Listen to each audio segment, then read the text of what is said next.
What's up and welcome to another Mograph Mocast. I'm Dave. And I'm Matt, and joining us today is the Cinema4D guru himself, Mr. Chris Schmidt.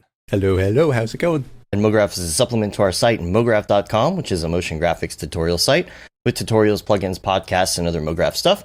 And on the show, we talk about everything ranging from motion graphics to Cinema4D, After Effects, plugins, render engines, doing business, doing taxes, being a contractor, or working for the man. You can email us, info@mograph.com. Let us know what you think about the show. Questions, comments, concerns, queries, grievances, topic ideas, artist suggestions. We're on Facebook, Twitter, Instagram, YouTube, mograph.com, all the things. Check us out there. Send us an email. Let us know what you want to hear on the show. Send us topic ideas. We love hearing from everybody. And got an email this week about a couple of things. Somebody was inquiring about some information about a course, but also said, this is from Marcus, who said he's been doing some tutorials on Cinema4D, and so I said I'd give a little shout out here. This is creating, I'll put this in the links, by the way, in the show notes, creating dynamic ropes in Cinema4D in 3 minutes. And while you're at it, I'll put a link also to his Patreon page, 3D Bonfire. And he's got like tons and tons of rope textures and things. So make sure you check that out. Thanks for shooting us an email. And yeah, check that out. And let's see. When did I get that email? It was, I almost missed it. It was in an inquiry about the course. Interesting. And then there was like stuff at the bottom. I actually had to send 2 emails because I missed the second part. Typing too fast. Yeah. All the emails. Also, a couple week wrap-up things. Remember when Beeple was on? Mike Beepleman. Mr. Beepleman. Mr. Beepleman. We were talking about cryptocurrency and things, and he kept saying, December 11th, December 11th, December 11th. Just you wait. And isn't it December 11th? 12th? No. Or is it just still December 11th? No, it's December 11th. Okay. So he put out this video this morning, this little teaser thing, and it says December 11th. And it shows shots of things that he's done, like the Louis Vuitton stuff, the art show, you had like the Super Bowl stuff, you had Imagine Dragons album cover, you have DJ Khaled doing something with like his stuff in the back. Yeah, another one. And so I don't know what it is, but it's a teaser. So December 11th. I think he's dropping his next cryptocurrency thing. Well, yeah, but he made it sound like something. I don't know if it's just that or if there's more to it. Because on his stories yesterday, it was like next drop, December 11th or whatever. And so then I sent him a message and I said, I should put the signed Beeple, custom print that he did for me on sale at the same time and ride his coattails. By the way, I have that in my own notes to keep you accountable for posting. I swear it's literally in my to-do list. Here's the thing. I really would like to put it out there, and to sell it. But like, buy that I feel pool like you want in the backyard. Yeah, well, you can always get him to sign another one for you. Yeah, I know, but like, I don't know. It's different. Like, part of me is like, oh yeah, I'll sell it, but like, someone will buy it for like $200 and then, or $100, and then it's just like, there's so much hassle trying to like get that sent out and put into a nice little packaging. Versus, can't you start the bidding higher? I don't know. I have no idea how this crypto stuff works. I know you have to document this whole thing, man. This is your. I mean, the thing is, I've got journey. two of his prints, both signed by him. So I could try out the one that's not, drawn penises all over, and then that's the trial run. Are you sure you don't want to save it for the trial run? Yeah. And the one that has his own personal graffiti on top of, I don't know, man. I think you'll get more money for the penises. That's what I mean. I agree. Save that one. That's that's what I'm. I don't know where to go. That's a sentence that's never been said before. And then I feel like I don't know. I feel like it's kind of crappy that I'm just selling artwork that Mike did. I don't know. Whatever. He made you promise that he would endorse that was authentic on the air. If you did this, you have to do it. It's in my notes.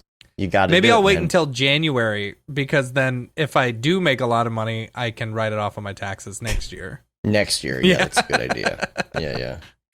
So go through your journey, but we'll see what it is. I didn't know if maybe there was more to it. He sounded like there was something secret going on. Something.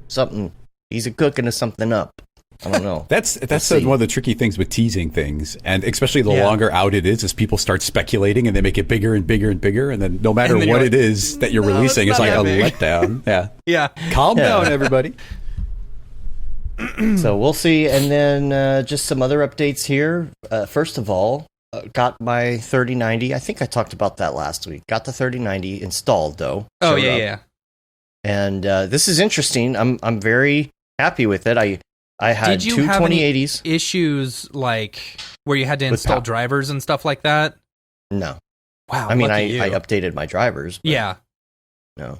Mainly it's power. It's power, and I'm gonna have to get. I should order it now. A bigger power supply because I only have a 1200 watt power supply. I had two 2080s and a 1060. I took out the 1060 and I put in the 3090, and it doubled my octane bench score. Oh yeah, yeah. So the only problem is you run it at full force. I thought, okay, well, this thing's just going to shut off because the power supply doesn't have enough wattage.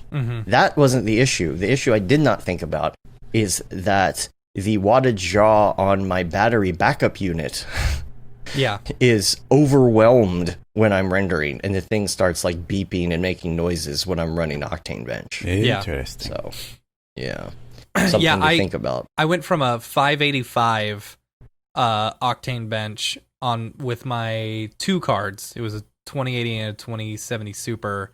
Now I've got two 3090s in there, and it's a 1285 or something like that, 1287. But man, it is like, I'm so sad that like the big job we just finished, like we don't have any C40 work, we don't have any Octane work right now. So it's like, oh, I need something to test this. You know, you gotta do a short or something now. I right? know. Yeah. We'll do a Christmas short. Yeah. Here you go. So, I will. It's interesting. I pulled apart the system so much this year that I have enough pieces to make a whole nother computer. All I need is a case. Yeah. I've got two Threadrippers sitting there doing nothing. I've got the new power supply that I need to order. I've got an extra motherboard, extra video cards. Like everything is there. Maybe I just need a little RAM or something. But that'll be cool. And Impulse in the chat says you can always limit the power consumption with Afterburner. I thought about that as well. Yeah, but I mean, CUDA, just buy the new. Yeah. I don't want to stifle this thing. Right. That powered, but powered though. But powered. Yeah. So, loving it though. Man, that thing is a chunky boy. It is a chunky boy. Yes. Man. Yeah. Freaking huge. I had an issue when I installed my second one. Like it was, I guess it was the way I installed it or something like that, or the monitors that it was using, because it would only see one of the cards at a time, but it didn't have the newest drivers, and I had to end up uninstalling my video drivers and then reinstalling them again in order to get it to work. I was really worried that I got like a bunk card. But I'll tell you what problem I did have. It was with you doing two screens with DVI to HDMI. Oh yeah, adapters. Yeah, I actually did have an issue where it felt like the mouse was laggy. It's almost like it was converting to HDMI. So I had to move things around and use different cards, but other than that, it's fine. Yeah, Chris, what is your setup? You don't talk too much about setups and things much. I am not a hardware guy. It's just not an area that I'm interested in, so I don't focus on it. And I mean, honestly, all the 3090 stuff, I've paid virtually no attention because, I mean, first of all, I don't render that often, and every time I render everything I want to render, I can render overnight, no problem. So I'm currently running two 1080s, and I haven't gotten to the point where it's like, oh, I need to make them do more. The point I do, that's when I'll upgrade. But even in the past, I always trusted like Chad Ashley to be like, oh, here's the good hardware, or he's somebody who likes to do the research and constantly have the most upgraded machine possible, where I can upgrade when I need to. Yeah.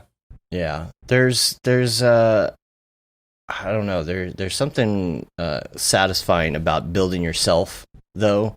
And so when I got that thing in there without breaking it, I was like, all right. All right. Yeah, and I'm with you. Like when I got my 3D printer, I got it as a kit so I could build it from scratch. Nice. And Yeah, I like fun. those ideas, but when it comes to like computer hardware, I built my own machine one time, and I had to do so much research to make sure everything, and this is years Yeah. ago, so much research Yeah. to make sure that every part plugged into the right motherboard. And I don't know, you get that moment where it's like, oh, I'm going to have the new computer working today. Oh, I didn't have the right power supply. I guess I'm going to have Yep. to wait another 2 Yep. weeks before I get to do anything. Yeah. And Yeah. just so typically in the past, I have a good friend, and it's like, hey, here's my budget. I want to get the best machine I can given this budget. And then the friend comes over and we physically build it together. So I'm participating. But just that act, I know PC Part Picker makes everything super easy these days. So that didn't used to exist, obviously. Yeah. So these days that would be a lot cooler. But there's a lot of risk. But yeah, there's definitely that huge satisfaction when you get it all put together. Yeah, it's very scary building your own machine because you don't know. Like when I built my first one, I had to push really hard on the CPU in order to get the screw in for the Threadripper, and that scared the bejesus out of me. Like I was like, I am ruining this computer right now. I am just totally messing this up. But yeah, like when you get it to post the first time, you're just like, yes, I am a golden god. You know, I have not had any problems since. Now, technically, this wasn't my first build. I grew up with computers. My dad owned his own computer company back when like custom computers were more of a thing instead of just running to Best Buy, and so I grew up around it. I built them, but I hadn't really come back around and built one until a few years ago when I switched from Mac to PC. My first one, I had an awful time with. After that, it's been fine. I've been getting things to post, but even PC Part Picker can steer you wrong. Yeah. You know, that's the problem I had. It told me to get this RAM, and the RAM technically was compatible. Yeah. But it wasn't compatible with that motherboard unless you update it, which you couldn't do unless you had it running already. So it was like after, and it wasn't like it wouldn't post at all. It would kind of post, and you could start to install Windows, and then it would screw up. Yep. So after just 3 or 4 days of complete just pain, Yeah. it's the only way I can describe it. Like going back and forth to Fry's, and they were looking at some things, and having my dad come over to help me it was painstaking. It can be very painstaking, but it is satisfying. Well, what would make it, to me, so much more frustrating on the computer side is that that's kind of a means to an end. If you were just like, oh, I like building computers, and that's kind of a fun thing to do. But if you're like, oh, I need to do a job, or I've got some fun projects I want to work on, you just want a working machine. You're not there for the fun and satisfaction exclusively of building a machine. So like when I 3D printed and kind of designed my own quadcopter, like it was really fun, and I could tinker, and it would fail, and I'd do another iteration. I was enjoying the process, but that's also when you accidentally melt your ESCs and catch it on fire in your bedroom. So there's always fun details on that. Ooh, okay, I got that in my notes for later. Yeah. We'll talk about that. Let me quickly... Real quick. Another thing, when we got the 3090s, for some reason we were lucky enough to get the NVLink bridges. Yes. Yes. So apparently they're rare. Apparently they're super rare, and I had no idea. I was just like, oh, I need an NVLink, so I bought one, and then I was like, hey, Dave, you need one? He's like, yeah, sure. So I took a picture of my system and posted it in the hardware channel, and someone's like, you got an NVLink? I've never seen an NVLink like in the wild before, and I felt like the coolest person on our chat. You know, the new NVLink. The new NVLink, for the 30 series ones. Those power connectors are interesting because you gotta take the 2 8-pins and put them into this thing that puts them together. It's like this Y connector thing. Yeah, but 48 gig of VRAM. Yeah, What's baby. Up? What's up? Yeah, seriously, That's the 3090s are VRAM. rare enough, let alone getting the NVLink. I was looking on eBay, and those things are going for like $400 a piece. We bought them for $80. My God. It's like, where at? Everybody's gonna be looking for them. I know. I got them at Best Buy. Really? You got NVLink at Best Buy? At Best Buy. Huh. Yeah. So here's the thing, like, and I think I've mentioned this before. The app Hot Stock. That's how we've been able to get our 3090s. We've gotten 3 3090s specifically through this app Hot Stock, and you can do if you download. It's Apple only. Sorry. But if you download it, it will give you notifications when that particular card goes on sale. So whichever one you want, you just say, "This is it. Tell me from all the retailers." I think Best Buy's the only one selling the Founders Editions right now. Because I made sure Nvidia's just But you can do multiple things. You can put an Xbox on there. You can put a PS5. You have to pay. You have to pay if you want to do more than one thing. But Which is why I had Julie put the new Xbox on her phone. Oh, did you? So we can see when the Xbox is available. Because I'm still waiting for another 3090. Yeah. So you got to put an Xbox on yours now. Well, see, I know I have the 3090 still on there just in case you so one of us can get one for you. Yeah. Thanks, bro. Bro. You're welcome. I'm looking out for you. Real quick before we get into the meat of everything here, I did want to mention I don't have all the details yet because I don't think we're going to find out until later today.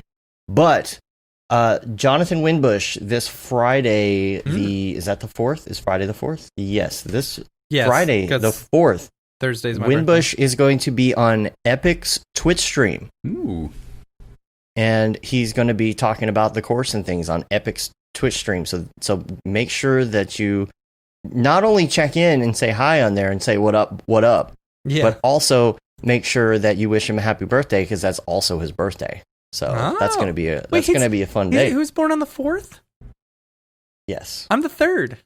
Sagittarius, baby. What a coincidence that your birthdays are on 2 separate days. You jerk.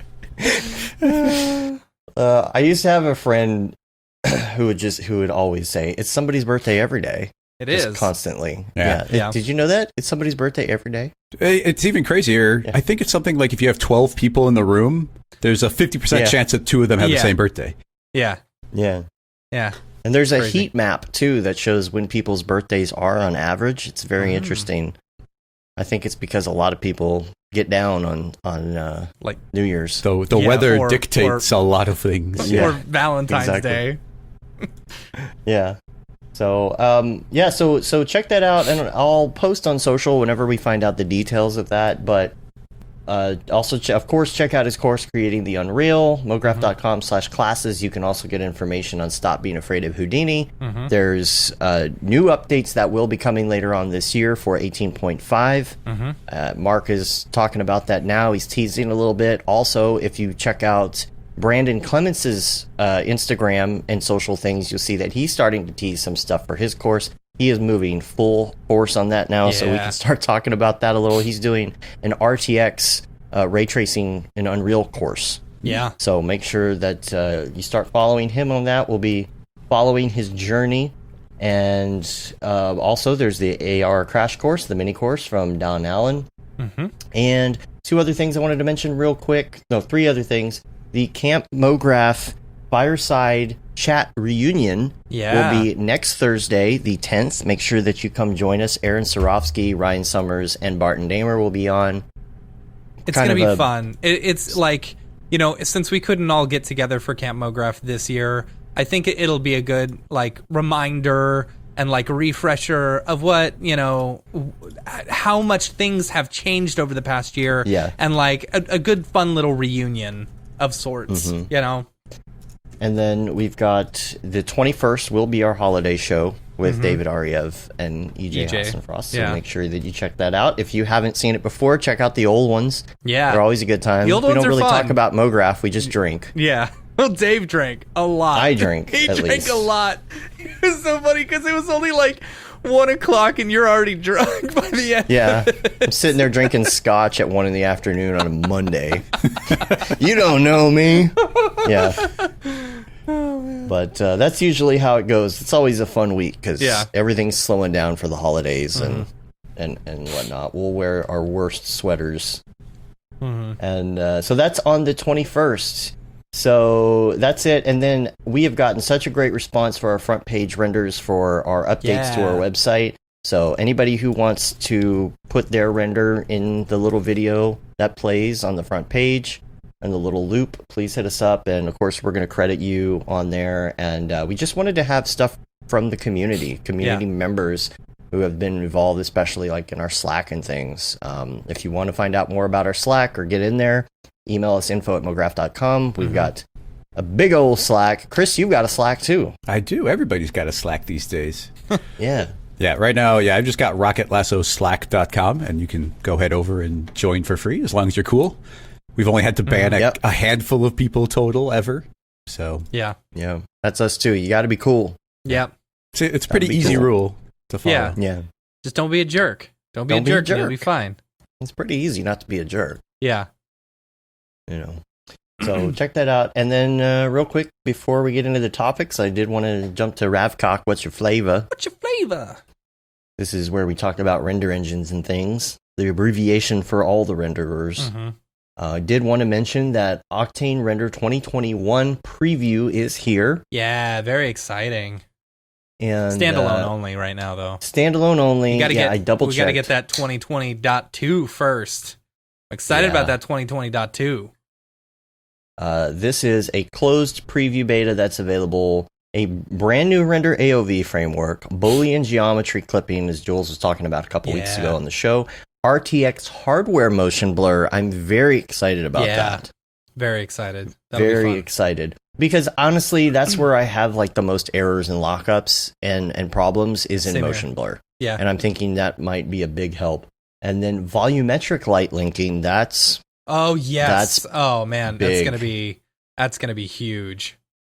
And then the multi-render thing as well. So just keeping an eye on that, if we get a chance to play with it. Okay, so I don't know if you've got it in the notes about 2021 with the new subscription models and stuff. Do you have that in there with Octane? I don't have any more notes other than that. I think you do get a render. So there's for free for a year. They're doing like a Black Friday sale or something.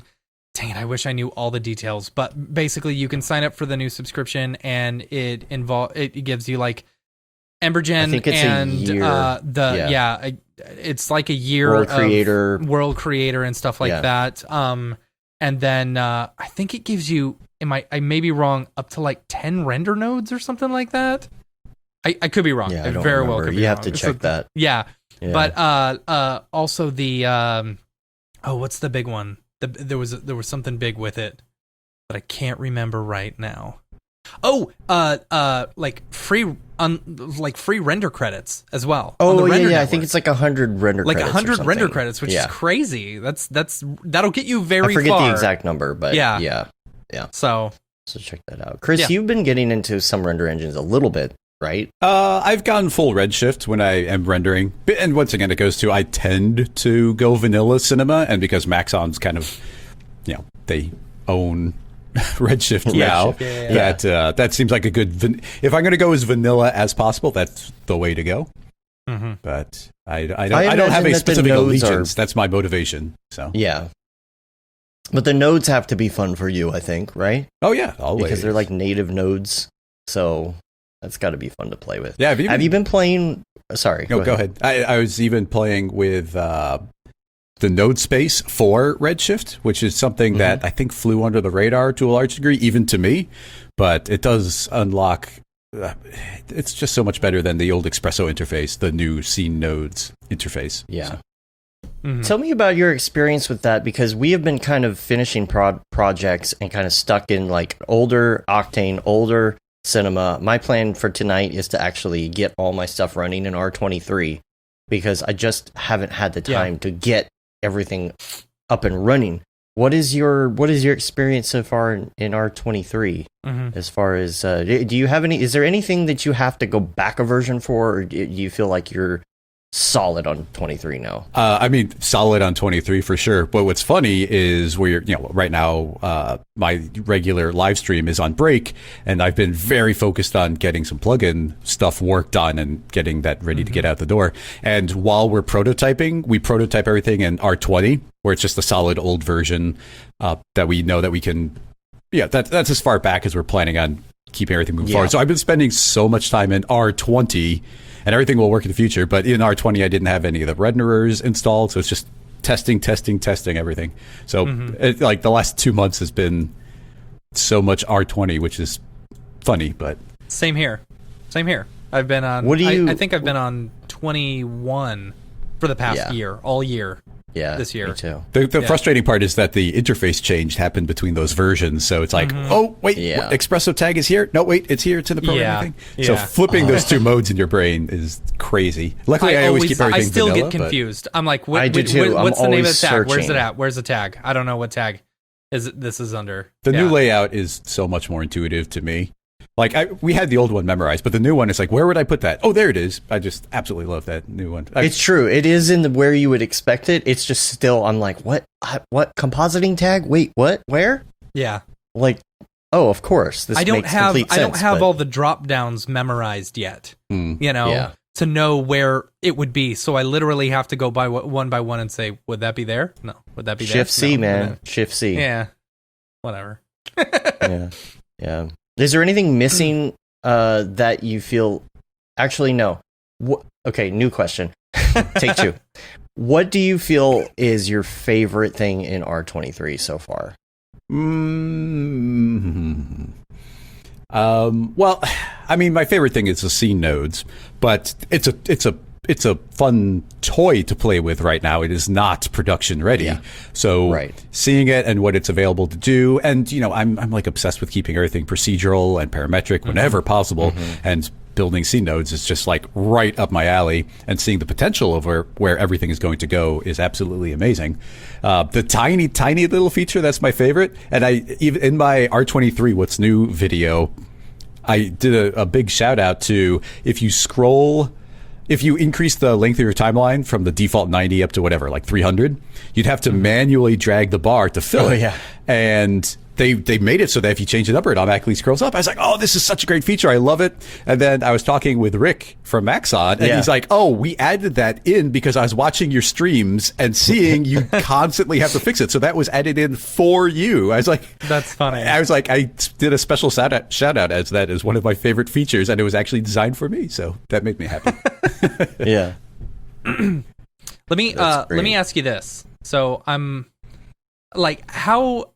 assuming you're on the betas for all the upcoming stuff, So how well versed in the software are you by launch time? I'm assuming that you have to be, since you're always showing off the new stuff on your streams and stuff. As much as you can say. Yeah, you would. Yeah, well, I mean, yes, I am on the beta and sometimes the alpha, depending on what the software is. Right. Having said all that, first of all, I'm a terrible beta tester. I'm actually a really good beta tester, but I'm a terrible at actually replying and getting involved in other people's stuff. I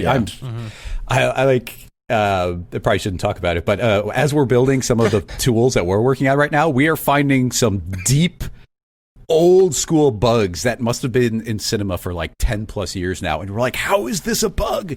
I haven't even told Max. You're the first person that's used we're them. The first ones who have discovered these, and it's like they're consistent. It's crazy. Now you would think that because I'm going to be recording a what's new video that I'd be like super keeping up and figuring out what's coming out. I am so bad about that, where I'm always focused kind of on the current project, and as they're working on it, interface is changing, settings are changing, things aren't super stable. So honestly, I don't start looking at it until like the week before, and sometimes even less time than that. And part of that is me going the old school route, when suddenly it would be a random day, it'd be like, here's these new features, and it'd be like, whoa, and I'd like download the demo that day and then start playing around, and I would absolutely love doing that, and learning the new software is one of my favorite things. To the point where I remember when like R12.5 came out, and that's when a bunch of the dynamics tools came out, like all the connectors and motors and whatnot. And by sheer coincidence, that night there was going to be a Chicago C4D meeting in person, actually at the Apple store on Michigan Avenue. And it was like, okay. And I was like, okay, I'm going to learn this new version and do a presentation on it tonight. And that's what I would do. Yeah. And actually, that's the night that Nick had asked me to Nick showed up to that meetup, and he said, hey, can you record this tutorial for my website? Which is the first video I ever recorded for Grayscale Gorilla. But that's funny. But I just love, first of all, I kind of like that high pressure situation of like, I have this short time, I have to learn it. Here's the essence of it to whatever degree I can explain it. I kind of shot myself in the foot this last time because there were so many new features, and it's not easy to learn scene nodes. And then you get all those really specific tools like the motion transfer, very specific. And there's the pose library now. for doing like really good lip syncing and whatnot. Or building building out the phonemes and whatnot. 23. I need to get into it. And it's another really specific tool. You have to use it in a very particular way to get it to work. And then on top of that, you got Magic Bullet Looks, which was not something I was familiar with beforehand, and tons of little changes in the timeline. It was like, considering this was a half-year release, it was an incredible amount of new features, and I killed myself learning all those features, coming up with what I thought were cool demos, and actually getting that recorded and launched on time. So you see that stuff, and it's like, these are my raw ideas of how these things work. But I as much as I hate doing that, I also kind of love that process. So yeah. It's nice, like when you're actually able to sit down in front of and learn the new stuff. Sometimes we're so caught up in projects. Like, for example, this whole year I've been on R21, opened 22 once, and then 23 was announced. I'm like, all right, well, I guess I'm going to download that, and it's like, I didn't even get a chance to learn the UV tools, let alone any of the stuff in 23, Yeah. Yeah. And it's December, right? Yeah. It's December. So I'm sure we're going to have something else come up next year. Or before we know it, I'll be finally settled into 23, and I'll have all my shortcuts and everything all set, and be like, oh, it's time for another release. So yeah, exactly. Whoops. Yeah. Somebody was asking. Oh, I lost it here. They're asking when you're going to start are you streaming again? Yeah, when do you go back live? My official plan is early January. We sort of do like a school type schedule, so when schools are kind of going back in. But I think early January will be the regular live streams again, which is always fun. And it's really important in my head to keep these separated as distinct seasons, and there's kind of this break. And so the plan is early January. And we still, I fit in almost like 40 episodes a year, which is a lot of episodes. Yeah. And actually, I've got, I haven't announced this anywhere. I'm still not even 100% sure on what the plan is going to be, but I have an idea as we get ready to launch the new website. I've been getting contacted decently often on people who want to essentially get one-on-one training. And it wasn't really something I'd ever considered too much of. But one person had they were watching the live streams, and they were like, hey, I've got this thing. Would you mind? Well, essentially, as we worked it out, it was the idea of like, oh, it's pretty much doing a regular live stream, but there's only one person doing the driving, and it's a paid thing. Right. So it's like Rocket Lasso Consulting, and it's like, oh, here's a 1 hour or 2 hour stream for one person who drives the entire thing, and if I'm going down a route they don't like, then we change the direction. And I'm thinking about making that like an official little part of the business, like put that up on the site, and you can schedule it and figure them out. And I think it's even like, oh, there's one price if it's private, and a different price if I can like stream it for everybody on Patreon as well, and get a little bit more of an audience. And honestly, having the audience there helps, because sometimes somebody in the audience is like, oh wait, try this, and then it's a little bit crowdsourced. So I did one of them, and it was actually really fun. The person was really happy with it, and I'm thinking about doing a little bit more of that. There's something to say about being able to pick someone's brain who knows so much more about a program than you do, Oh yeah, like, I'd love to do that with Ableton. Yeah, I learned Cinema4D by Dave sitting down next to me and teaching it to me, and being able to, when we were working in a studio together, being able to pick everyone's brain about, how would you do this? How would you do that? It's amazing how much you can get from that. Yeah, we've done that before. Mm-hmm. We had somebody that watched the show or some tutorials or something hit us up, and on a weekly basis for a while we were having 1 or 2 hour sit down and paid to. I'm like, what do you want to do? He's like, oh, teach me about this thing. Okay. Yeah.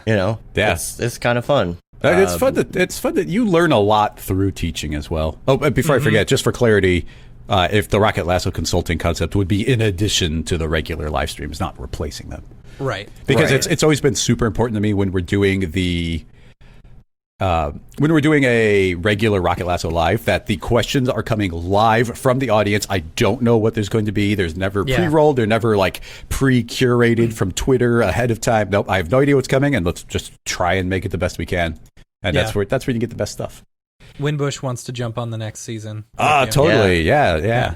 Jonathan's totally got to join. Nick Campbell will definitely be a guest in this next season for sure. Mm-hmm. Sweet. I'm getting better at getting guests on digitally, because I was having people physically come to the studio, but now, digitally is obviously a lot better. And thank you guys, especially you, Dave, for helping me get the setup going for getting a call going. It's always worked smoothly. Except when this XSplit thing going. Yeah, except when XSplit freezes. It will keep on streaming, but it won't let me click a button to switch the screen. But it hasn't screwed me up too much. Only when I have a guest on, which is a little bit of a challenge. But hit that data caps. I had that problem when they updated at one point, but since I went to version 4, I have not had that problem. Okay, well, I've got the new version now, but as the season wrapped up with the last guest, I had Gavin on, and we were doing some of those flamingo loops. Actually, he's a dancing elephant, which was really fun. And it's always terrifying every time I switch the screen, because we might get locked onto that one permanently. Yeah. I had that actually happen during the Max on stream at one point. I'm like, I can't do anything unless we shut the stream down. Yeah. It sucks. It sucks. But it's been fine in version 4. And I keep bouncing between that and OBS, and I have things that I like about both of them, and part of me is like, I wish I had $1 million where I could pay a developer to make a custom piece of software that does all the things that I want it to do in a streaming piece of software, because nobody does what I want streaming software to do. Yeah. So, I don't know. Maybe someday. But, yeah.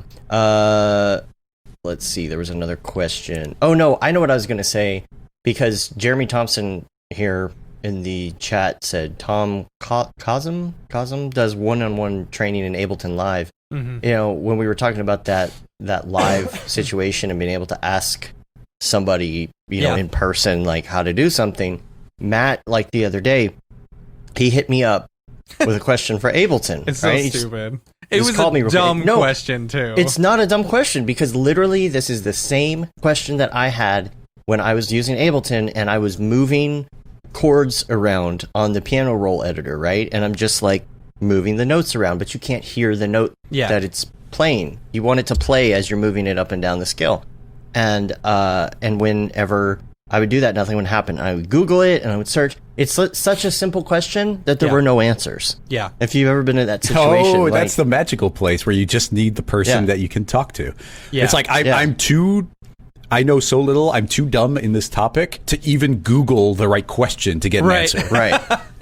Right. That's exactly what it was. And it took me forever. And I finally figured out there's a little itty bitty headphone button on the top left, kind of inside of there. And you turn that on and then you can hear it. And as soon as Matt called me and he started asking me, I'm like, oh, I know what that is, because I looked for it forever and I figured it out. You need somebody sometimes like that, just to help you get going. Ableton's where are nice. the buttons? I've really enjoyed playing with it, but I feel like I'm so noob that so the other day I was writing a ska song, because my love for ska music. Oh my goodness. But the thing is, the horns, they sound so electric. They sound so synthesized. They don't sound real. Oh, you got to sample. Yeah, I know. Yeah. But it's like, and also so I feel this is one reason I say don't ever make fun of noobs, when they're just asking a simple question online, because you don't know, they may be super versed in one thing, but they're not versed in other things, And so I was embarrassed to ask on the Ableton channel, because in our Slack, because I kept on previewing these drum tracks and I was like, oh, okay, I just want that beat. I'm going to bring it in, but it wouldn't actually bring in the beat. It would just bring in the drums. And so I didn't realize that I had to make my own MIDI track first. It's just a sample. Exactly. And then build the drum beat off of that. Yeah. It's like, I don't know. Yeah. Yeah, you could find more, like Tesla Rock says, there's more quality horn sound banks that you can find, and stuff that's actually sampled and not MIDI instruments. Yeah, I know. And then you can customize them, you can repitch them, you can, you put all of them into the drum sequencer. Oh my goodness. Meanwhile, I'm making techno. Yeah. It's funny. I'm excited to make I bought Ableton, and I'm getting hopefully getting a electronic drum set for Christmas. This is gonna go back in my corner right there. And so like I can actually play and make, punk rock, ska music, whatever in Ableton when people normally use it for like EDM and stuff like that. It's like, nah, I'm just gonna make ska music. We got to get together too, so I can give you your Christmas present. Yeah, I haven't ordered yours yet. I know what I'm getting you. Hopefully sweet, you like it. sweet. It's whatever. Well, we're gonna we got to meet up for Sushi or something, and we'll exchange gifts. Yeah. See, we live in Texas. Texas doesn't care about people, so nothing's closed down. Yeah, nothing's closed. We can just I'm gonna go do it. I've been watching The Good Place this past week, or the past few weeks. Have you seen The Good Place? Have you seen the whole thing? Anyway, it's a good show. It's a really good show. It's on Netflix, right? It's 4 seasons. It's got an excellent ending. I can barely get through it like 5 minutes in without crying my eyes out, because it's so good. But I was thinking about it, and the whole argument with this show is that there are no bad people, bad people can become good people. And after this entire pandemic, I have realized that there are a ton of bad people out there. It's like, just wear your friggin' mask, you idiot, and it's like, you are all bad people, all of you bad people. I've already had coronavirus. I have antibodies on my, I have seen it. I have tested myself 3 times. I have antibodies yet. I still wear a mask for everyone else. Yeah. Anyway, sorry. There's bad people out there. So we were talking before the show, and this is like not quite on topic, but it's sort of on topic, is where you live, you're actually talking about you've got bandwidth caps, and somebody who's in the industry, who's doing a lot of video and Dropboxing or streaming or whatever that is, has to possibly deal with bandwidth caps. And I just thought it was interesting, like, how far over your caps are you going right now? And how much is it costing you a month? Yeah. It's an extra. I'm trying to remember what my base price is, but yeah, in Chicago we've pretty much got. There's a couple options possibly, but I use Comcast, which I think is the fastest possible one I can get access to. Google Fiber is down the road, but they don't go to smaller buildings, and Comcast puts data caps on, and I only hit the cap at the very end of the month, so it's like the 27th, the 28th of the month, I start getting the warnings of like, oh, you're going over the cap. But as soon as you do one little drop over the cap, it's like, oh, another $50.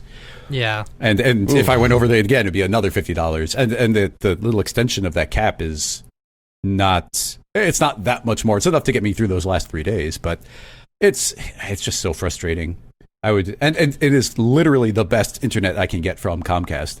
So that's really, so dumb. Yeah, that reminds me of back in the day, like when you had to like watch your minutes on your phone. Oh yeah. Every text is costing you more money.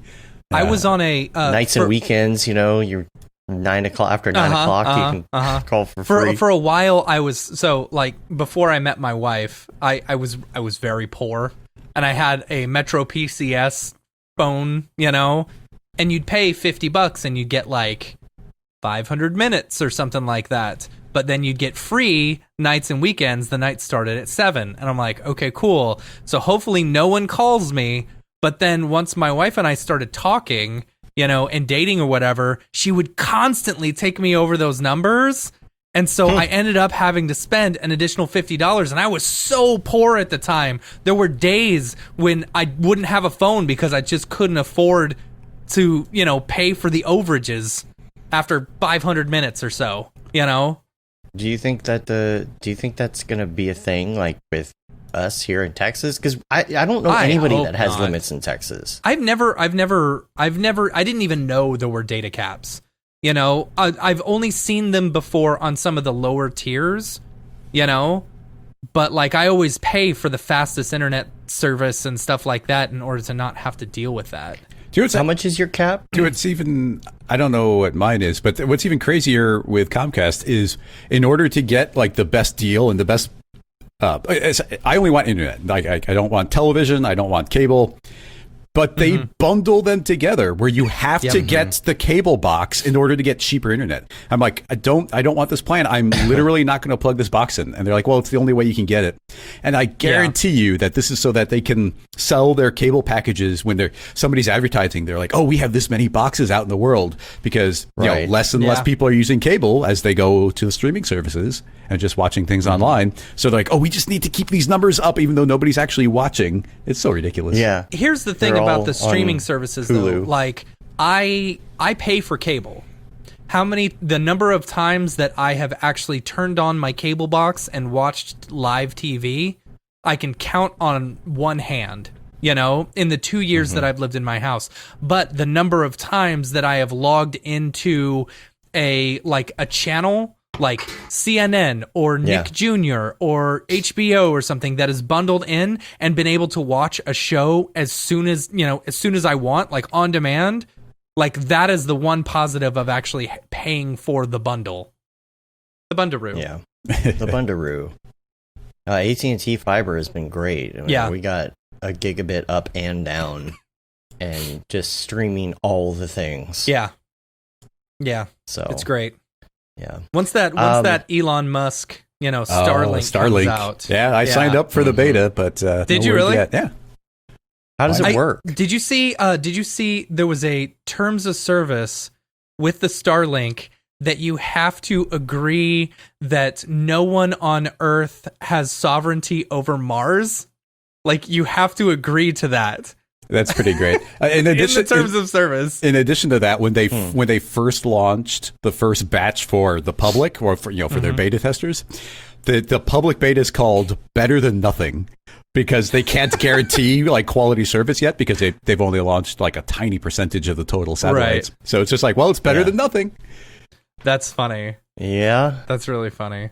Yeah, I don't really know much about it. I know what it is, but I don't really know any of the details. Is it like how is it served? Well, the very basic. Is it a 5G? You get a little satellite dish. Essentially, it's going to look like like an AT&T type disc. It's motorized and it will like rotate to see the best angle on the sky. That's cool. And the interesting thing about the overall satellite thing and why this is probably such a big deal overall is they're in a way lower orbit. So because they're in such a low orbit, they need tons of satellites, like tens of thousands of satellites to cover everything. Most internet satellites are really far away, and you don't need that many up in the sky, and you'll be able to see it. Right? But now you're talking about the amount of lag. We're talking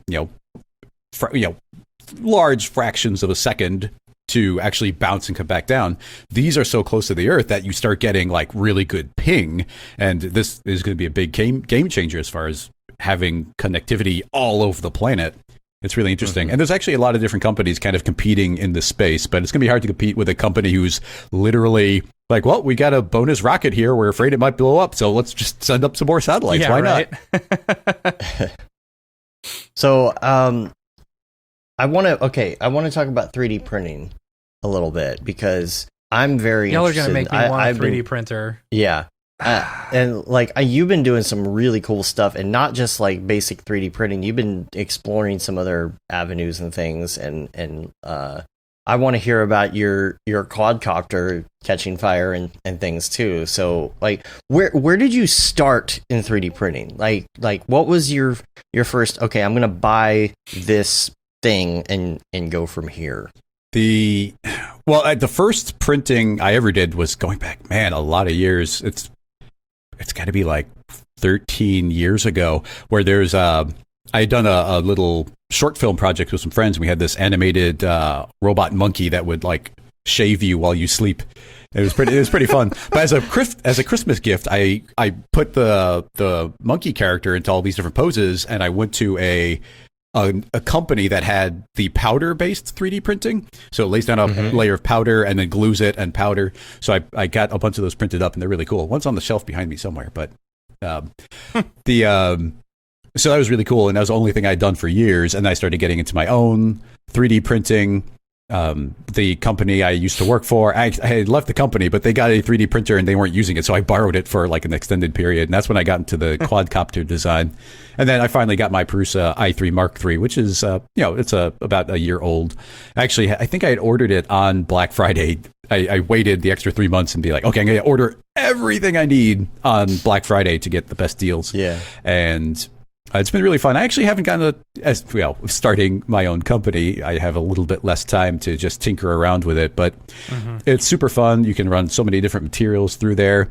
I mean, these days, I want lots of detail, and you really start having to go with the resin-based printers instead of the plastic extruding printers. Base ones look so good. They are really cool, and they're so detailed, but it also goes to, there's a lot. It's a lot more complicated. You have a lot more curing, and the resin stinks, and like it's dangerous, and it's messy and sticky, and it ends up going where there can be a lot of waste where it's constantly creating a lot of resin, and then you're only printing a really tiny thing in this giant pool of resin, and you can only reuse it so many times until you can't pour it back in again. So there ends up being a lot more waste on it. And even things like the tray can end up being a consumable. So you can only use it for a couple months and you have to kind of throw the tray away because it's not going to work anymore. So it's a lot more wasteful, which is why I'm hesitant. But you can't argue with the detail you get from those things. The detail is so good. Yeah. But the stuff you're designing, are you designing in Cinema 4D and then moving it over to your...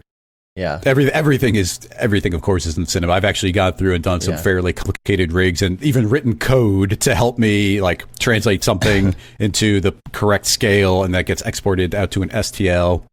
And I'm like obsessed with like precision, and this is not the best medium to work in for precision because I love friction fit where there's like no glue. Everything will like slot together so snugly that it just stays together. I do that for the laser cutter as well. I was doing the same thing I think the reason I got into that is I love like efficiency and I hate wasting material. And when I was designing the original quadcopter, I was designing like truss where I could print a layer of truss and then, connect 4 pieces of truss as flat pieces that were printed, and then you don't have all this waste. Essentially, there's no support material if you design that way. And I started designing them to like snap into each other because in my first design, I was using all these screws, and it took so long to screw everything in. And then the design would have to be iterated and have to take all the screws out again and put them back in. It would take hours, and your fingers would be like killing you just from like holding a tiny screwdriver. So I built my original quadcopter, and eventually I ended up going somewhat brute force, where it's like, okay, all this truss isn't working. I'm gonna make these more solid pillars. And that got strong enough, but probably because of the limitations of my design. And I was going on like different forums and figuring out the different motors and what were good combinations. And at the end of the day, it worked and it flew and I could control it, but I wasn't getting as much thrust as you would want. Where when I said like climb, when I give it full power, it would very quickly hit the peak where the motors didn't have enough to balance itself out. So I didn't have that much lift. So it's like, oh, okay, I've got to upgrade everything. So I upgraded the motors, and I got bigger propellers, and I got carbon fiber propellers, and I had to like extend the entire body out and make it the bigger to be able to hold everything. I had a bigger battery, but I didn't upgrade the electronic speed controllers. So I'm testing this thing, and I'm in my bedroom, and I'm like revving it up, and it's got these bigger motors, and it's getting louder and louder and louder. And I'm like starting to get scared of this thing. And I got these glass French doors in my bedroom. So I go on the other side of these doors because it was like the volume, like how loud it was twice as loud as the previous iteration of it. And I've got these carbon fiber blades on it. So I was like, okay, this thing's starting to scare me. And so I'm behind these glass doors. No thoughts to turn it off or anything. Just get yourself to a safe distance. Yeah, you still have to test it, and you have to do rapid iteration. I mean, when I did the first iteration, like it was in the bedroom, and I didn't do anything fancy. It was like I stayed like within a foot of the floor, and I was just like drifting back and forth. Like, okay, it works. Now I'll go outside. So it was essentially the same plan. But now I'm hiding behind these glass doors, and I'm giving it more speed and more speed. And because of bigger battery, bigger motors, it's heavier. So it's like more power, more power, more power, and it's getting so loud it's scary. And it finally gets enough power, and it immediately tilts over. A rotor catches the carpet. The whole thing flips upside down and then catches on fire. Like all of I was like, oh, this is happening now. So, but yeah, because I didn't upgrade the electronic speed controllers, it couldn't handle all the power that was going through it, and one immediately caught on fire when I wasn't even at like half thrust. And I was like, okay, let's put this hobby on pause. I've actually still got the entire thing in a container, but I haven't gone back to it because I mean, once again, I wanted to like understand the entire process going through. So it didn't have any of the fancy features of like. It didn't know anything. All it knew how to do was to balance, and I had to control everything else. Right. So the slightly lighter version, the earlier version, I went to a park with a friend, and it's the first time I tried to do any like significant flying. And so I was like getting up pretty high, and then it would start to lose a little bit of signal and start drifting off to the side, and there was no like return to home or anything. So it was just like. It's just like, run, chase it. I don't know where it's going to go. And then, it would then recover it. It was a scary process, and all the nice high-end ones that are out there now, it's like it's almost impossible to mess them up now. But it was a super fun learning experience, and I always wanted to get a little bit more into electronics and figure out how everything runs and designing the entire body from scratch.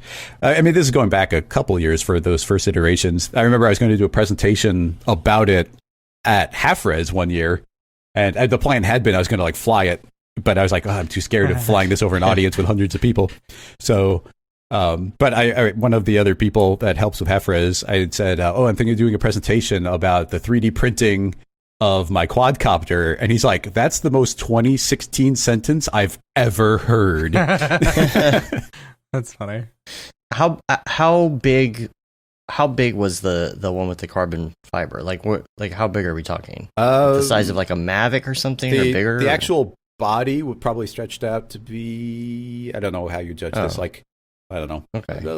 About 2 foot diagonal, but that's not counting the propellers, which is going to add quite a few inches on either side. Wow. Yeah. That's a big, yeah. Do you have any professional ones like, or semi-professional ones like a Mavic or anything now? I don't. And it's the kind of thing where I constantly have to stop myself from buying one because I don't have any practical reason to do it. It's I go skiing once a year, and it's I'm not doing any fancy filming really. And I have friends who all own it, so if ever I needed a shot of something, I have friends who could do it. But then there's stories of friends who got a brand new one, and they were in Chicago, and you have to be really careful about where you can fly these things. And they're out and they're over the river, and they're like flying it, and then it was their first time flying it, and it flies out over the river, catches a power line, falls in the river, and it floats away. It's like, well, there it goes, goodbye. Yep, there it's gone. Yep. I have a friend who did that. Costco has a really good deal on Mavic Minis right now, like the new Mavic Minis. They're like $300, and they're cool looking. They're in this little glass case. About the size of your fist. Well, and they'll fly like 5 miles and come back. It's crazy. And the way they fold up these days, and it's so cool. So, I mean, it's a super fun hobby to get into. I actually got interested in it when I started first seeing the drone racing. And it was actually a really bad idea because those are actually the smaller ones. But then when I decided to build my own, I was like, no, I'm going to make a bigger one, which of course scales everything up, and it's a lot scarier. Like you could probably crash one of those tiny ones into yourself. You're not really going to hurt yourself too much. But like my bigger one with carbon fiber, it's like, dude, you're going to like take off a finger or something if you're not careful. Yeah. It's like those people who did the helicopter, remote control helicopter stuff before drones were kind of a bigger thing. Those are you would literally, it would kill you. It would chop you in half if it hit you. So I know a guy who his kid goes to the same taekwondo as my kid, and we chat, and he builds these drones himself and races them with the VR goggles and everything. I bought the VR goggles. That's crazy. But I never got mine to the point where I was confident to wear the goggles. So I would let a friend wear the goggles as I manually flew it around. But I mean, that was kind of the dream. But essentially, I like I said, I scaled it up. And as I scaled it up, it got too scary to fly and test. So the project kind of stalled there. It's like, okay, I shouldn't be going bigger. I should be going smaller. Yeah. You've become too powerful. Yeah. So when you're designing stuff in 3D, this is something that I'm dealing with is... I'm kind of a sloppy modeler in Cinema4D to begin with, right? And so when I do put something together, I have to be a little more precise, but sometimes I have internal pieces of geometry. How do you manage the internal geometry. Like, say, okay, let's just say you have a sphere and a cube. Let's make it easy, right? Mm-hmm. You have a sphere and a cube, and you stick them together, and now there's geometry, some geometry from that cube inside of the sphere. I personally was using, what is that plugin called? Nitro something. It gets rid of the internal geometry. It just kind of makes it an outer shell. Mesh. Right. Is it Nitro Mesh or Yeah, I don't remember. Well, you've actually got a couple options for that these days. Well, first of all, I used to be a big critic of the Cinema4D Bool object, but you know what? It's actually, while it's not amazing.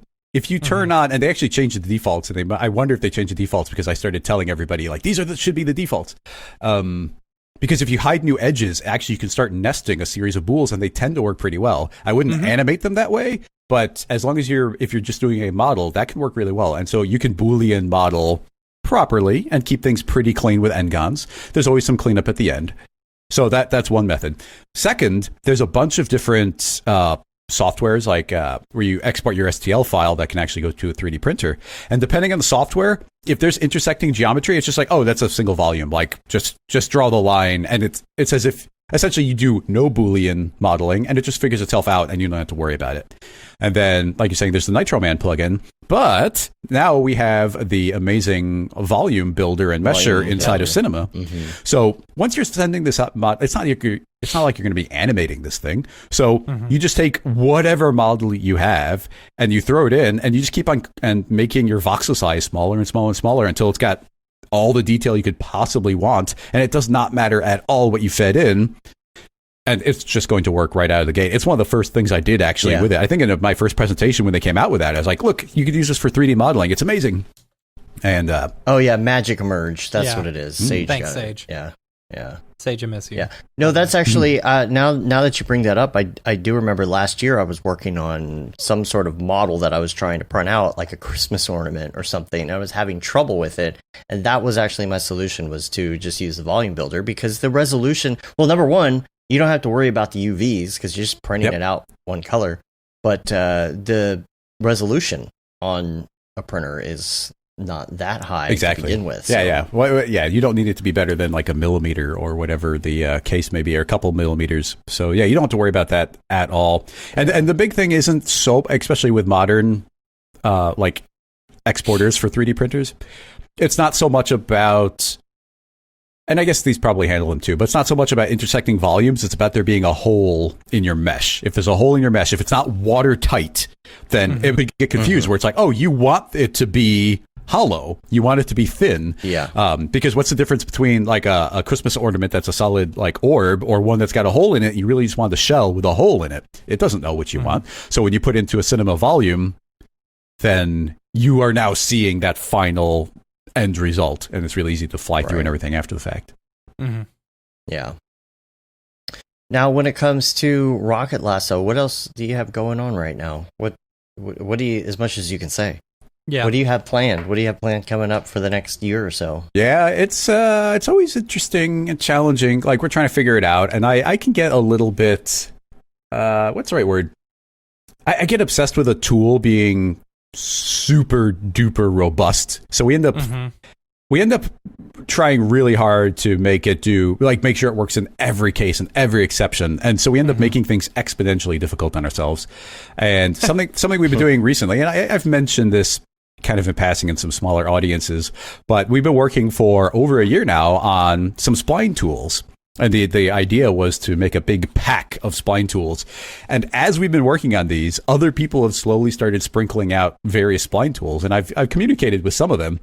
But it's getting to the point where it's like, okay, we're being so meticulous and so robust and making sure these spline tools can do everything we possibly want them to, that we're not shipping them. And, as everybody probably knows, like, there's two halves of the equation of actually putting something out in the world. You can make whatever you want, but if you always keep it locked away and nobody gets it, then what's the there's the level of like, what's the point? Why did you even make it? So we had this one goal of like, oh, we're going to package them all up. And, we've kind of been working on a lot of them in parallel. One kind of gets done. It's not 100% done, but we'll move on to the next one. So I think we're shifting the business model a little bit, where we're going to start like releasing them one at a time, like really like finish one up, get it out there, finish one up, get it out there. Yeah. And potentially start bundle, there'll be a constant bundle that moves along with them to keep them paired up. That's a recent conversation that we've had about kind of a little shift in the business model. And then, we were talking about some like secret plans before the show about various things. And that gets you to the entire topic of, do you announce things? Like how far ahead of time do you say, hey, here's a thing, here's this cool thing, because there's so many pitfalls there. The philosophy I've always liked is kind of the Maxon philosophy. At least it used to be their philosophy. I think they've been shifting things recently, but essentially they wouldn't even mention anything until it's pretty much like, hey, this is shipping, or like, here, we're demoing it, you can have your hands on it in a month, here's the date, where it's very specific, very defined. But it's really easy to mention something. It's like, oh, here's this cool feature I just added to this plugin we're working on, and then that feature, for whatever reason, it's like, oh, actually there's limitations, or it makes it 10 times as slow, so we shouldn't include it. And now there's an expectation that now people really want it. And even just mentioning it, like as soon as you tease out, like for us, as soon as I tease out something, it's immediately there's people who are like, I need that right now. I'm on a project right now. I need that. And so you start feeling bad that it's not out there. But at the same time, I don't know, you building hype up and then letting people know, hey, here's a cool thing coming out and you can do these cool things with it. So I don't know. I'm not a natural marketer. I don't know how to market things very well. So trying to wrap my head around this and how much I'm somebody who would keep it very close to the vest until it's like ready to go. But now we're shifting to like try and launch these at a more frequent, with a bigger frequency, quicker frequency. And how much should it be like, oh, here's a tease, or we just added this feature and check it out, it's really cool, and get excited for it, because it drives me crazy to not be showing these things off when I'm like, oh, look, this is a really cool thing. So got to figure that out. And so we've been building a list of the order we want to release them. But what's funny is we've been working on these for so long that they're designed to work with each other. They're designed where it's like, oh, like this tool doesn't have a feature because there's a standalone tool that functionality has been extracted. So it combines really well. And now it's like, well, if they're not all getting released together, then these tools feel like they need that functionality independently. So it gets to be it's interesting. Yeah, it's hard to determine when to start. Yeah, and I could see that. Yeah, and when to stop. I think, and when to stop. Yeah, absolutely. That's screwed me up a few times where I'm like, I want to say years ago I was like, oh, I'm gonna build this furniture builder, just to build like sofas and chairs in espresso, right? And I was like, okay, cool. And then I start building it, and I'm like, oh, this is really neat. You know what? This could also be a coffee table. Oh, this could be a bookshelf. And I was like, let's do the ultimate furniture builder where you can do anything. And it's like, and then it eventually just fizzled out because it became too big. You can't ship it. And it even goes to, and I'm trying to figure it out. There's a handful of the tools we've been working on, the spline tools, that I feel like we went too far. We made it too big. It's like, oh, we made it so it could do, to a degree, it's like, oh, we made this tool so it could do so much stuff that, it gets to a point where there's so many parameters where you're like, this is not good. It's supposed to be good design is when you can't take anything else away from it. Yeah. And you got to follow the cinema paradigms and make sure that things are behaving the way somebody who's using cinema expects them to. So while I love doing that type of interface design, it's like my favorite type of design, which is we're in a very specific box that cinema puts you in. It's like there's only certain types of parameters. You're going to be on a gray interface with these types of settings.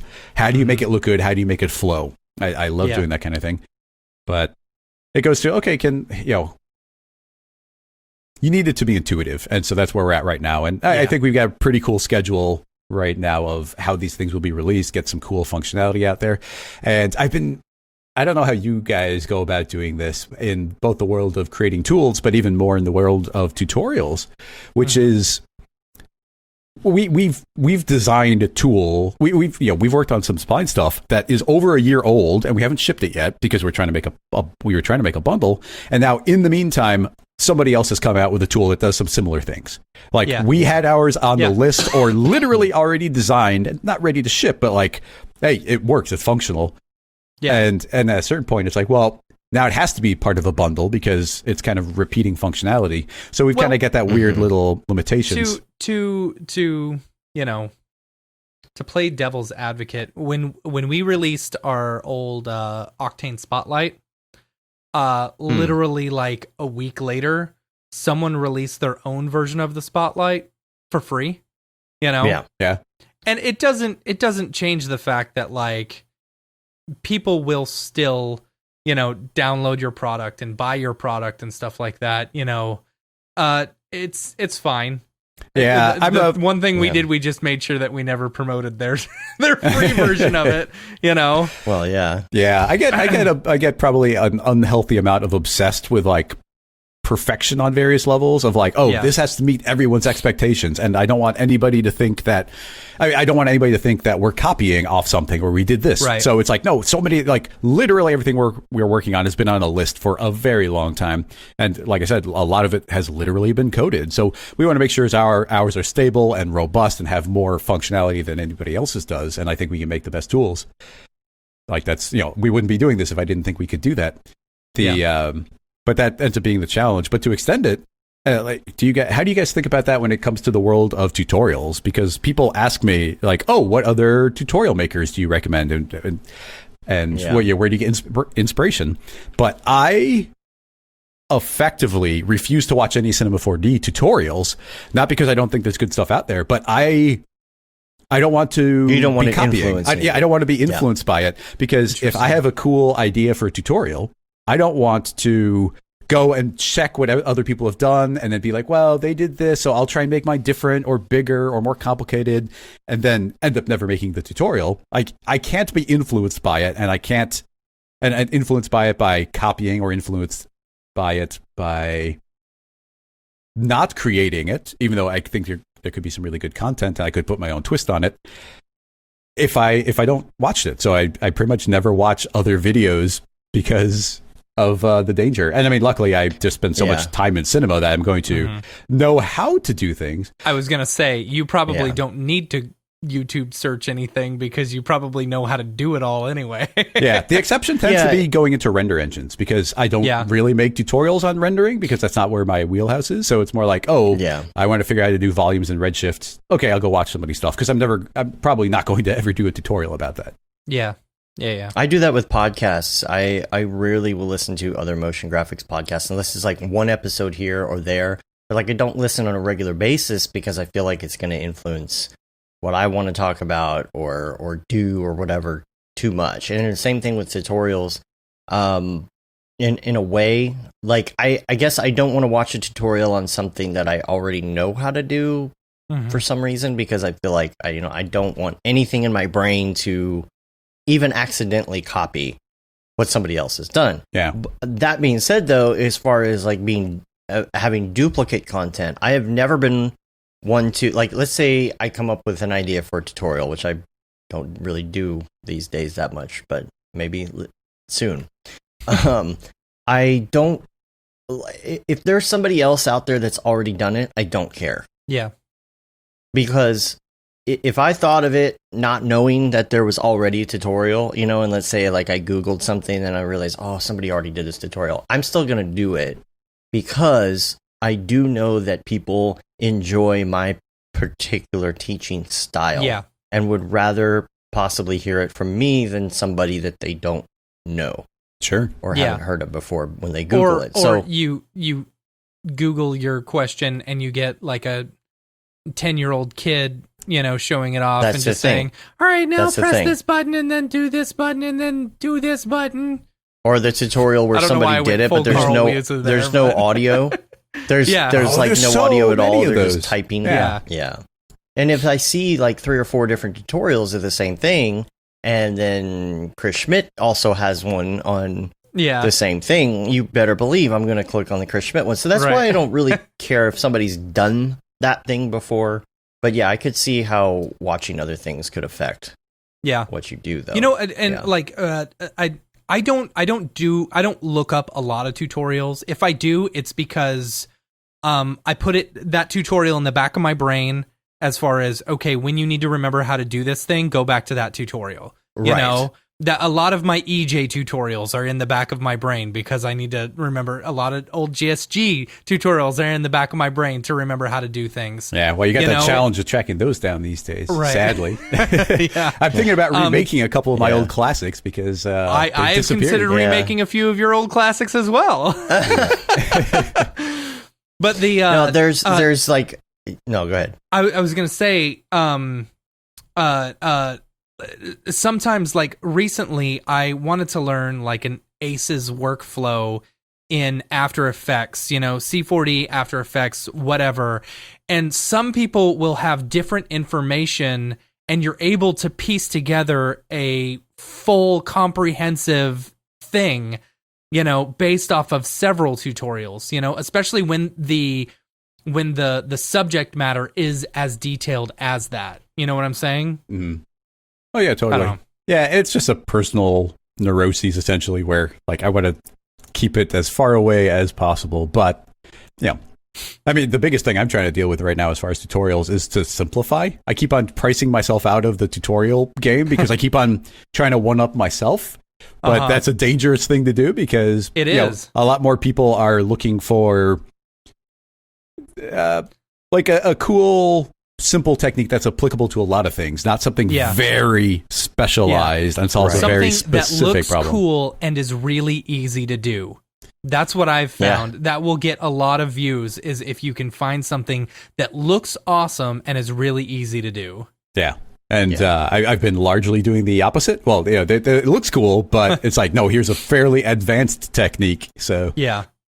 So that's the hard thing is it's hard to advertise that stuff. Back in the old days when I was doing a lot of tutorials, it didn't have a lot of like pizzazz and flair. Mm-hmm. The thumbnails didn't pull you in like some crazy Instagram render or something. It was like, here's like some nerdy thing on how to do like tire rotation equations in Espresso. Yeah. And like the thumbnail was nothing but like an espresso node. Yeah. And so people scrolling are going to be like, oh, hell yeah. No, they don't. Yeah. Unless they're searching for that specifically. It's those, there's two types of tutorial watchers, right? There's a tutorial watcher that gets on Instagram or something and is flipping through and they see something cool and they're like, oh, badass. I want to learn how to do that. Yeah. And then there's the people that are Googling how to figure out how to do something very, very specific. Yeah, I totally agree. There's like the aspirational tutorials, and then there's the like function tutorials. And I've been purely in the function realm, and I think I might shift a little bit. It's more fun to do the small ones in a lot of ways, so it should just be easier. They're always shorter. The only tricky part is you got to make that pretty render at the end, and that's not where I typically go. If you just have something like that at the end, like this is what you're going to end up with if you follow this tutorial, then I feel like it does a little bit better. Yeah. Especially in the thumbnail realm. Hi, my name is Sashia Dumont. I'm a writer, actor, and filmmaker. Hi, my name is Paul Robinson. I'm a director, DP, and filmmaker. We are the creators and hosts of the Go Gorilla Filmcast, an online source for all things indie film. We are a husband and wife film team and co-owners of Sen3 Productions, and we started this podcast for filmmakers like ourselves who were producing on micro budgets with skeleton crews. Go Gorilla is a weekly podcast that features various talents in TV, film, and web series productions. We've interviewed filmmaker powerhouses like Kestrom Pantera, Richard Raymond, Alex Ferrari, Cassandra Ebner, and Ryan Connolly. Amazing actors like Hannah Ward, Lou Taylor Pucci, Chris Wataski, and Eileen Gruba. Groundbreaking cinematographers like Jody Lee Lipes, and Jessica Lee Gagné, and many more. We also offer weekly reviews of our favorite films and shows, which vary from low-budget first-time filmmakers to A-listers and everyone in between. Go Gorilla is proud to announce that we have officially joined the Mograph Podcast Network. So if you love filmmaking as much as we do, tune in every Sunday for a new episode of the Go Gorilla Filmcast. Your source for all things indie film. Now available on the Mograph Podcast Network. But and circling kind of back around to what you were talking about earlier with the making announcements on things, I feel like there's a good happy medium. Like we kind of touched on Brandon's course a little, but now that it's really ramping up, I feel like okay, now we're in the position where we can start talking about it. And Octane and Otoy have, Jules has been in the position where people were really wanting to hear more. And so he talks about all of these features, and it's like, well, this is on the roadmap for like 2 years from now, so just hang on. Yeah. You know, and you're like, oh, cool, that's coming. But again, you get those people like, I want it now. Yeah. And then you get the people that are like, well, you promised you were going to add this, this, and this. Yeah, it's like, well, we're still working on that. That's tough because every time he's on the Slack talking about, you know, oh, this is coming, I get it in my brain as if it's coming next. Yeah. You know, when like on the next release or something like that, when in fact it could be that's like 2 years down the line and stuff like that, you know? Yeah. You have to think that way, you know, especially things like he's doing with like looking at holographic imaging and all of that. But I do like what Maxon is doing now, where before, like you said, they wouldn't talk about anything until it was released. I do like that they are at least giving you a roadmap, because sometimes when you're in software, like we're very dedicated to Cinema4D. Yeah. Like we are very dedicated to Cinema4D. We use it every day. Yeah. We're not but there are but there are people in the industry that are not like these dedicated C4D people. They're using all sorts of software, Substance and Maya and Blender, and they're telling you all about it. And and if they want to use Cinema4D for a certain thing, or they're trying to maybe thinking about getting more into Cinema4D, I feel like having at least a little bit of a roadmap is good. Like you know, with the nodes and things, just being able to see the scene node and here's what's coming. I think that's helpful. But it is hard to and you know, this applies more, I guess, to people like us, or I mean, anyone. If someone, like, let's say, like, for example, like, I wanted to write a book a long time ago. I was going to write this book, and I kept talking about how I'm going to write this book, but I wasn't actually writing the book. I was just thinking about writing the book. How's that and going? I took a bunch of notes. How's the novel you've been working on. Where is it? And so that's the situation. And then it got to the point where I felt like doing the book was going to be a little more outdated than just doing video tutorials. So I kept teasing it, and I even had the cover done. You know, the cover of the book was most important, and it was putting it on my website, and this is coming soon. Never happened. It's you got to figure out what's a good time to actually announce that you're going to be doing things. So, yeah. But it's one of those things that you deal with, I guess, as a business owner or a YouTuber or whatever. I've been talking up my course like crazy, and it has been a struggle just to get this course done. It is such a beast. It is so overwhelming. There is so much information. There's so much supporting material. There's so much recording. And not to mention you have to do it in 2 different programs. In 2 different programs, you know, and some of it's like a basic stream in Facebook, a basic stream in YouTube, a basic stream on Twitch, and it gets overwhelming. And then when life happens and things come up, that pushes things down the road no matter what it is, and work projects come in, you know. Not to mention running 2 businesses at once, you know. And running trying to train for a marathon at the same time. So it's like things happen, things come up, and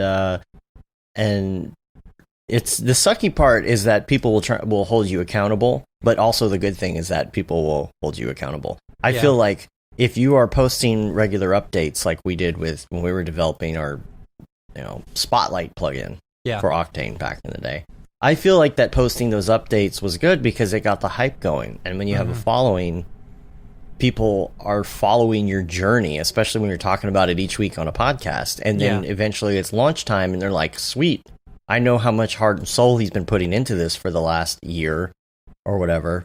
So I'm in. Here's my money. Here's $69. I know that it's worth it because of the hard work.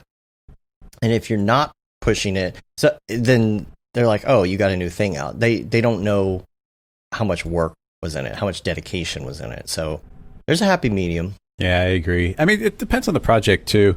Like, have you been following the Townscaper person? It's just like they're developing a little app in Unity. It creates a little town. It's really cute. And I've been following the development forever, where it's like it keeps on adding more features and more features. And I'm not even sure what it's going to end up being as a game or if it's generating yes, cities. I have seen this. This is cool. And it's really cool. I've been following the development for so long, and they just keep adding more and more.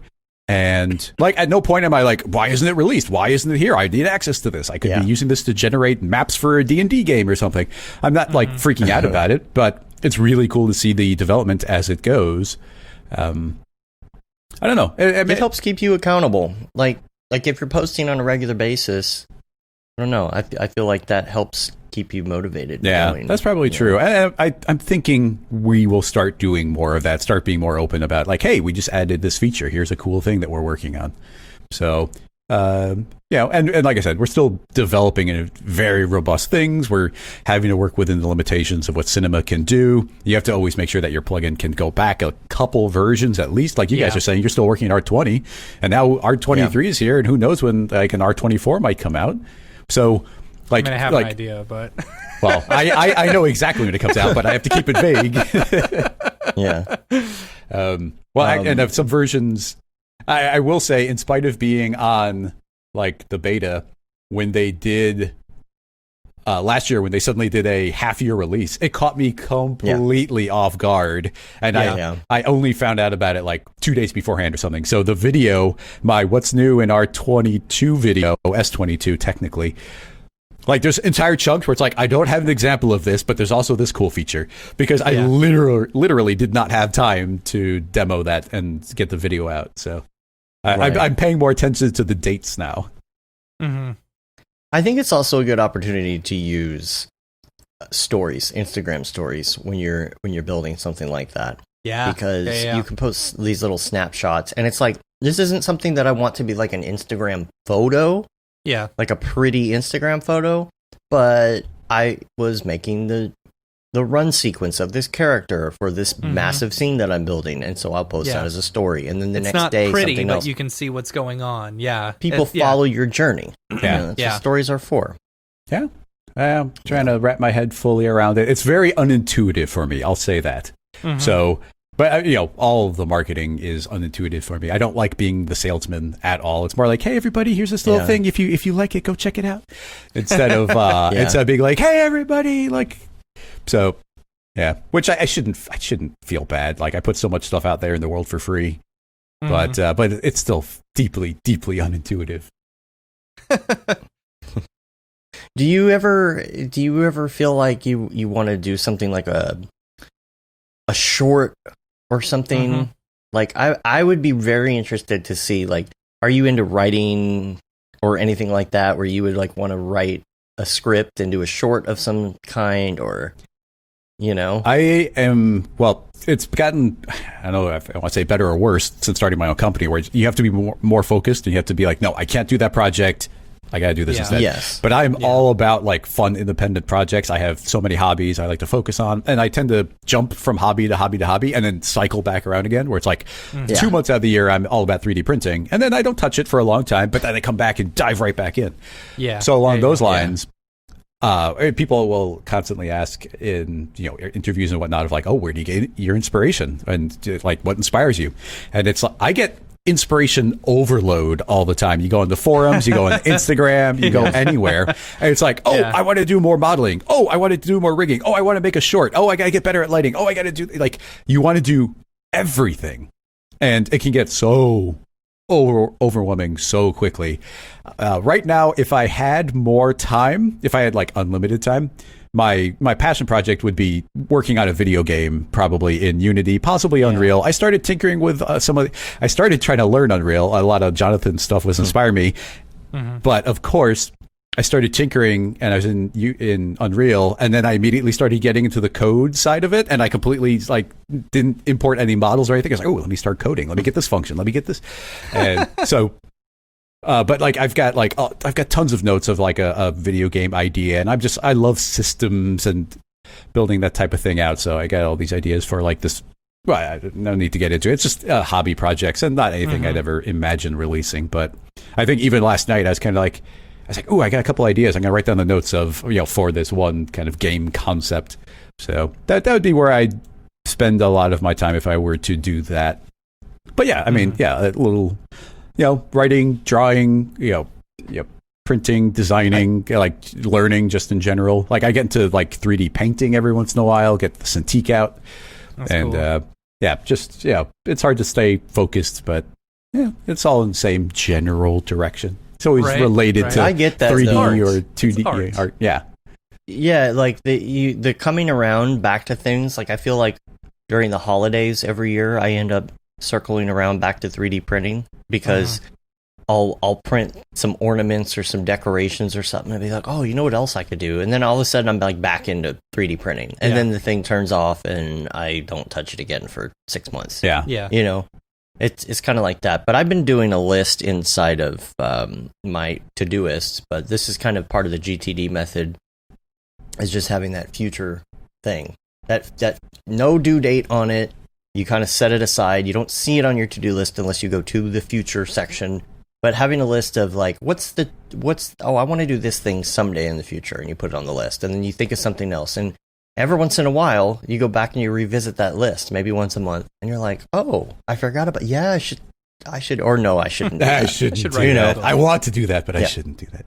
The one project I'm not sure how I'll pursue, if I'll get to do it at all, because of we're still all under quarantine, but. Once a year, there's a ski trip, which is based around the Chicago motion graphics community called Snowgraph, and it's really cool. Fun. Yeah, it's super cool, and we go rent like a whole house out. We go, it's not like big mountains, but a couple different ones. It's really fun. It's the only skiing I've ever done is doing this trip a couple times. So, but they're in the house because it's always the same house. They've got this gigantic table. You could comfortably sit like 20 people around this table.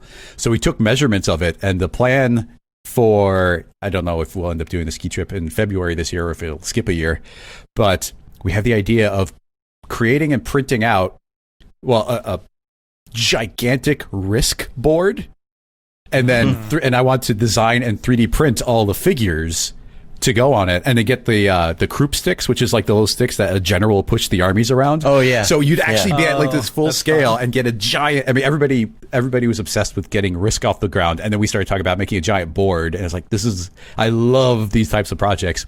I did a similar thing with a giant Axis and Allies board, which was exactly the dimensions of a pool table, and even that, like if anybody's ever played Axis and Allies. The map is so small, and you have so many pieces and so many little army figures that when I blew this board game up to the size of a pool table, you still can't fit all of your out-of-the-box figures on any given little country because there's just so many of them. But man, I love blowing things up to a giant size because you have to redesign and up-res the board, so you have to add like extra texturing in, and you start adding. You download Topaz. Yeah, you start adding Easter eggs into like the board and the figures. Just That's be like, funny. it's really fun. Yeah. I love that kind of stuff. Yeah, I did the same thing with the pool table, and I talked about this for a little bit. I got this pool table in here, and I was like, well, what if I could make it interactive, and what if I could project on it? And I started running tests, and then I got Touch Designer, and then I bought a Z-Depth camera, and I figured out how to make it track a ball and reproject a ball and do effects, and I could move the ball around on the table, and it would see it, and it could project something and track it. But then I got to the point where, okay, now I'm going to have to get a better projector, and I'm going to have to mount it well in the ceiling, and I'm going to have to run the cable. I'm like, okay, I'm not done with this, but I'm done with this for a little bit. Exactly. And what's going to happen is I'll have some downtime, for a weekend or something in like 6 months, and I'll be like, oh, I'm going to revisit this, and I'll bust it back out, because I would love to do a pool table where you could do one of two things. The easiest part is setting it up and projecting down like shots on it. Like here's a shot, here's where it needs to go, the arrows point. Like predictive arrows type of thing. Yeah, and less predictive is more just like you're just projecting a JPEG or a PNG onto the table. Sure. And put the ball here and do these things. That's great for practice. But then there's a more entertaining version of it where you use Touch Designer and you use cameras and you have it actually predict and track the ball. Oh, and, yeah. If you move the stick a certain way, it shows where the ball will go if you hit it. And then you get flame trail behind the ball and explosions where they collide. Oh, see, I like where this is going already. Yeah, particle sims and See, it's those things. It's like I wish I had like $1 million and all the free time in the world because that's all I would be doing. Yep, exactly. It's just tinkering. That's why. Well, they get this concept going. It will set it up as one of the interactive things in at half-res. That's always my excuse, and that's why. That's one of the reasons I do half-res is like, I'm going to execute on one of these goofy project ideas and build an entire pinball machine inside of Cinema4D and let people like actually physically play it. And just doing all those goofy things. So every once in a while, you just got to be like, okay, let's do something absurd and complete it. Yeah, the pinball machine was awesome. Yeah, pinball machine. I loved the thing. I know, even though it was kind of hard to get running and kind of wonky here and there, but that Wi-Fi thing where everybody was using their phones, was so cool. That was killer. Yeah, that was so much fun. Even when Ivan the intern was like trying to get things going and like it wasn't working, we were still having fun. We were still having a blast. Just seeing it connect at all was amazing. Because for anybody who doesn't know, we have these cube races, and just in Cinema4D, I randomly programmed some cubes to hop down a racetrack. But one year we were like, we're going to make interactive where everybody will download this app. Or just go to a web page, and then there'll be a button for your color, and you click the button, and the more people clicking that button will make their cube go faster. And it was like the code was supposed to dynamically make sure that there's a correct number of people on every team. And we started like letting it connect and do all that. And it was connecting, and it was interacting, but something just didn't quite work. It's a tiny thing. We had to buy a really, really fancy router there that could handle like hundreds of people connecting at the same time. And then when the show wrapped up, then I just had it in a box sitting under a cabinet for like a year. And I had a networking friend. He does actually networking for some school systems. And he came over and he's helping us set up like a fancier Wi-Fi thing. And he's like, it's too bad you like there's this at the place we've got these really high end routers and it's just like they're super crazy. And I just like opened up the cabinet. And he's like, that's what I'm talking about. How do you have that in the cabinet? Like, why? It was like one of the most amazing, like, oh, you mean this?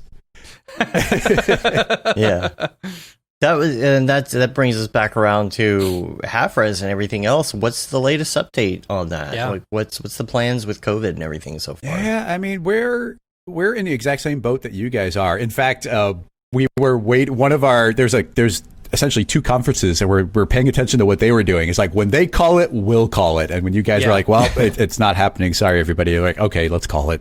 Yeah. And I don't know. I mean, we're in the same boat you guys are, which is we're hoping it can happen again. But there is the level of, I mean, and even Camp Mograph is, I feel like it's fewer people in a lot larger of an area. Half-res is let's cram hundreds of people essentially into a bar. So it's like the worst possible conditions. Right. So it's like, I wouldn't want to do a half one. We don't want to do a quarter res. Yeah. So quarter res. Yeah. So, I mean, we could do it where it's like, it's a lot smaller. It's a lot smaller. There's a lot fewer people. It's more intimate. But it's like, but that's not half-res. I'd rather wait until we can do it for real. But I mean, if we wait, it's supposed to usually happen in September. We've already booked the date for this year, but we made sure it's fully refundable because because there's such a good chance that we just can't execute it the way we want to. And I mean, there's no reason to think that a year from now that we're going to be able to have gatherings of 100 people. So while I'm hopeful, especially you know they've just shipped the first vaccines. Yeah. They went through Chicago yesterday. So who knows? Yeah. So it's hopeful, and essentially what we, even as a committee, the half-res committee, decided is like, you know what, we're calling it, and all the work we've done this year is just shifting the next year. All the same speakers, we'll do that. All the like the same. We are. Well, it's an extra disappointing thing is half-res has always happened on a Wednesday, which of course is the middle of the week, and everybody's got work. There's a pretty common thing in Chicago's motion graphics community that everybody takes a Thursday off randomly in the middle of September because you have to recover from half-res. That's funny. But last year was the first time that we were doing it on a Friday. We like paid the extra money. We were doing it on a Friday so everybody could go extra crazy. And it was like, it got canceled. So it's more expensive to rent a bar on a Friday night. Significantly. Yeah, and we're doing the same thing. We have September slotted now for it because we originally it was had October. And then NAB switched to like basically the same weekend that camp. And we had to call them, the camp, and be like, hey, we need to switch it to a different day. And they had a day in September. We had to call NAB and be like, do you guys not know? Yeah. You guys don't know Camp Mograph? Mograph? Yeah. But that's the thing is, we'll like, we've got to to make sure the dates aren't overlapping. Yeah, we will. Yeah. Yeah. Because we have another date. And the thing, too, is like to camp alumni, we did pre-sales. And so we pushed the date. And then we move the date again, and people kind of, with the exception of like maybe one or two people, people have just left their money on that ticket. Say, no, hold that ticket, because as soon as COVID is gone, I'm like, I've already spent to this event. You know. Yeah. So they have faith in us, and we are just holding that money in a bank account and just waiting. Yeah. You know, that's cool. And so we kind of have a responsibility to them to keep them updated and let them know what's going. And where you haven't sold any tickets yet. Yeah, so we lucked out. We didn't have any people that would have to pay yet. But we had a bunch of like deposits and whatnot down, but nothing that I think the entire process we ended up losing like $50. Like, nice. Through we That's had to cancel. bad. So that was like good. nothing. No, we can't wait for it to happen again, because community is just so important, and it's so much fun. And again, I've been stressing this a lot, but there's a lot of new people coming into this industry, especially not Cinema4D people.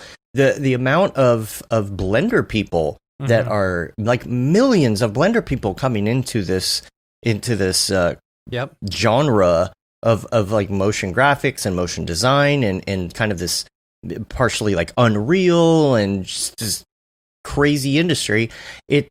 They're not getting to experience what that is, and what is like really what that part of it is, and the networking side of it, and how much fun it is to meet people and nerd out and do all of this stuff in person. You can get on a Zoom call, but it's not the same. Yeah. It's not the same as drinking whiskey out of cereal bowls at 3 o'clock in the morning at Chris Schmidt's house. Not the same. So I have found myself looking back at like a bunch of pictures of, you know, previous meetups and like Camp Mograph, and then I was looking at our trip to Iceland yesterday, you know, and that happened right after Half Res, you know, like literally I flew from Half Res, or y'all flew from Chicago to Iceland, and then I flew down to Dallas, and then flew up with my wife and my kid to Iceland. You know, it's crazy. I'm missing these meetups. Yeah, that's the one thing that I used to really keep track of time, like monthly time, via like physical meetups, and with that gone, like months have just become so amorphous. Yep. There's always like year. There's the next thing. There's always like the next thing, right? You do NAB. Oh, SIGGRAPH's going to be the next big thing. Oh, and then after SIGGRAPH, we're doing Half Res. Of course, we're doing Half Res, and then like that was your whole year. Always looking forward to NAB East, and then NAB East, and then there's a people party. The people party, and then Christmas. Christmas. That's the only thing we have. Yeah. That's the only thing we had this year to lock things in. Yeah. It's something that we will get back to. Someday we will get back to that. It's one thing I was thinking about the other day. We literally have nothing to look forward to. What we have to look forward to is the next month that we made it through that month, and we get to wait until the end of the next month, you know? Yeah. A quick question from the chat that was up earlier. Jeff Webb, who I believe took the creating the Unreal class, was asking, what was your favorite part of Unreal in the little bit that you did do? Was it the code or? It's almost to expand on that real quick. Why'd you choose Unity over Unreal? Well, back in the day, I mean, I think I was using Unity when Unreal didn't have the free license. So gotcha. It's Unity, I think, had done that first, and from the little bit I've done back and forth, Unity feels more like Cinema4D. Like it's got a vibe of cinema, the way it's laid out. And, it does. So Unreal, I think, is just a bigger beast. Unity also seems to have a little bit more of an open community of people who are like super sharing and creating tutorials and whatnot. I'm finding it a lot harder to find material in Unreal along those lines. And going back to the you have no, when you're so new to a subject that you don't even know what you don't know. Yeah. There's a there's a node-based programming set up in Unreal. I'm even blanking on the name. It's like Blueprints or something. Yeah. Blueprint. Yeah. And I was like, oh, that's cool. And I started like going really deep into that and playing around. And I made like a Voronoi subdivider from scratch in it. And I was like figuring out how to generate a mesh. And then I'm watching a video and somebody's like, oh yeah, but never use blueprints. Like you don't ship a game with blueprints. That's just something to like prototype in. And I was like, oh, dang it. And I mean, I'm capable of writing the code. So I should have probably immediately gone into the code. But once again, like I said, I get trapped in going down rabbit holes all the time where my goal in Unreal was to like, oh, let's get some cinema models in there, maybe get some nice rendering going, see what I can figure out. And immediately I go into code, which is, I shouldn't go that deep down one avenue so quickly. Yeah. Where, I mean, honestly, there's a lot to be said for if you're jumping into a new category like that, like find a tutorial and just go through it. Just follow the tutorial. Find a Flappy Bird tutorial, make something from start to end, figure out how to export, get the little bit of code you need, and then modify it, change it, make it your own. And then just kind of do that a couple times until you now know enough to make what you want to make. So me diving in right away to kind of making something I wanted to make was a bad call. I mean, it was, I learned a lot, but I didn't spend enough time going to different parts of Unreal to really judge it or be like, oh, I really like this. I was way too, single-minded in what I was focused on. So I can't properly answer the question, but it's pretty neat. I do feel like I could prototype a game in Unity quicker, not just because I've spent time, but like just that's the vibe I get. It's kind of like, I don't know if this is a fair comparison, but Unity feels like cinema, where Unreal feels a little bit more like Maya, where it's like it's a beast and it could do so much, but you might want to get a team of people together to work on it. And I'm not saying, like an independent person might be able to go and make things like really well, but that's the vibe I'm getting from them right now. Yeah. The production stuff, though, is kind of the new stuff. I don't know when you messed with Unreal. I don't know if you've messed with like the production side of it, doing things like this, the sequencer, you got your whole timeline and all of that stuff now. But to me, that's something that's like the most interesting to me, because I would like to be able to easily just bring in things from Cinema4D, go into VR. Are you a VR person? I cannot remember. I'm a VR skeptic. That's right. That's right. I'm still. I mean, how many times have we had this conversation? Even us. Yes. And I still don't feel like there's been the killer VR app. Like, it still hasn't quite gotten itself figured out. There's a lot of cool stuff. There's a lot of little things that are neat. But like those, like when the game comes out and it sells a console, where it's like, oh, you have to buy this to get the new GTA Mario or something Kart. like that. The Last of Us. Yeah, exactly. Like these like tentpole games. And I just don't feel like anything in VR has come out. There's a bunch of cool stuff. I love the 3D drawing. Like, that's really unique. I love watching videos where somebody makes something like incredible, and it's so stylistic and just beautiful. It's so, even though it's 3D, it couldn't feel less like the type of 3D that we do, because it's organic and flowing, and you feel the hand of the artist, and it's just less mechanical. It's not technical. It's more straight to the art. And I really enjoy those things, but I still feel like those are more of a tech demo than anything. So I'm waiting. Yeah. I'm still waiting for that killer app. I know, like, the next generation, like the Oculus 2 gets a lot of people really liking it, and it's really good. It is really good. But its price point is perfect. I haven't. Yeah, but you can't play the best app, which is Half-Life Alyx. Yeah, in my opinion, unless you get the cable. Yeah. Cable works great. When it gets to the point where I'm feeling left out of VR, then it's like, okay, now it's kind of come of age. But right now, I've been hearing nothing but VR stuff for the, what is it getting on? It's getting on 10 years of like the VR hype train since like the original Oculus stuff was coming out.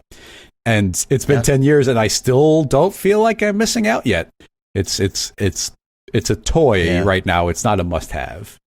I remember you saying that, now that you bring that up, this skeptic part. And I think what we had talked about in the past was that AR is going to be a bigger thing than VR. Yes, I do agree, although we're still missing out on that. Like that definitely needs a couple of major like hardware hurdles before that becomes a proper thing. So unless you can strap a 3090 to your head, Yeah.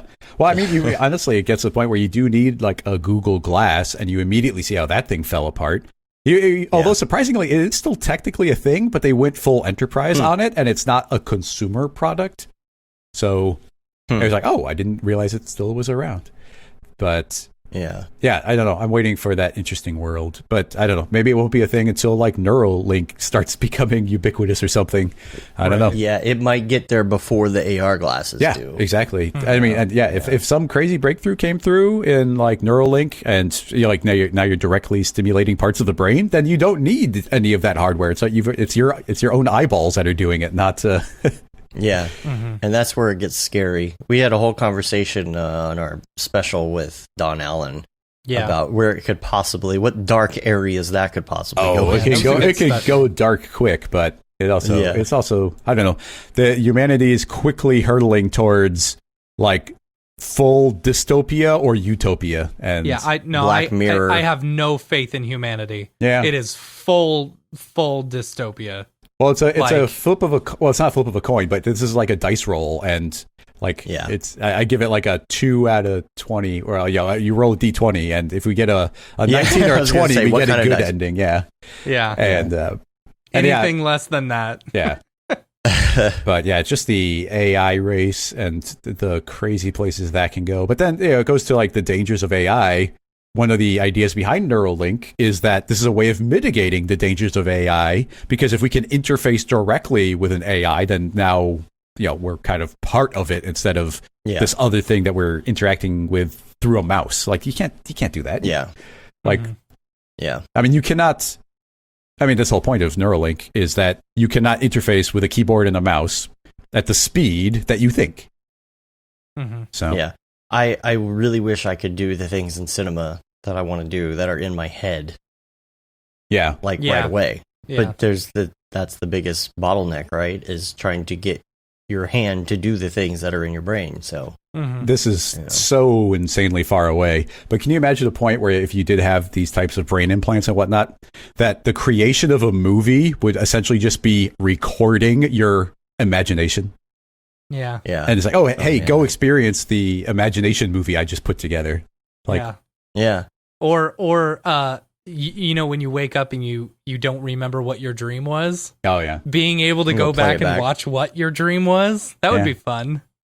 Yeah. I just want to be able to build like in cinema, because I'll sit in front of a blank canvas and I'll be like, okay, I need a cloner. I need to put these objects in it. I need them to be 30 by whatever. I need to add this tag. I need to do this sim. They need to be able to collide with this thing. I can think that in like a split second, but doing it takes 5-10 minutes, right? Yeah. So it's like someday. Unless you're Chris Schmidt, then it like a minute and a half. Yeah. I have to speak faster to keep up with what's physically happening. Right. Yeah. That's why everybody has to watch your YouTube videos on 0.5. Exactly. Right. I'm the only person who gets slowed down. Yeah.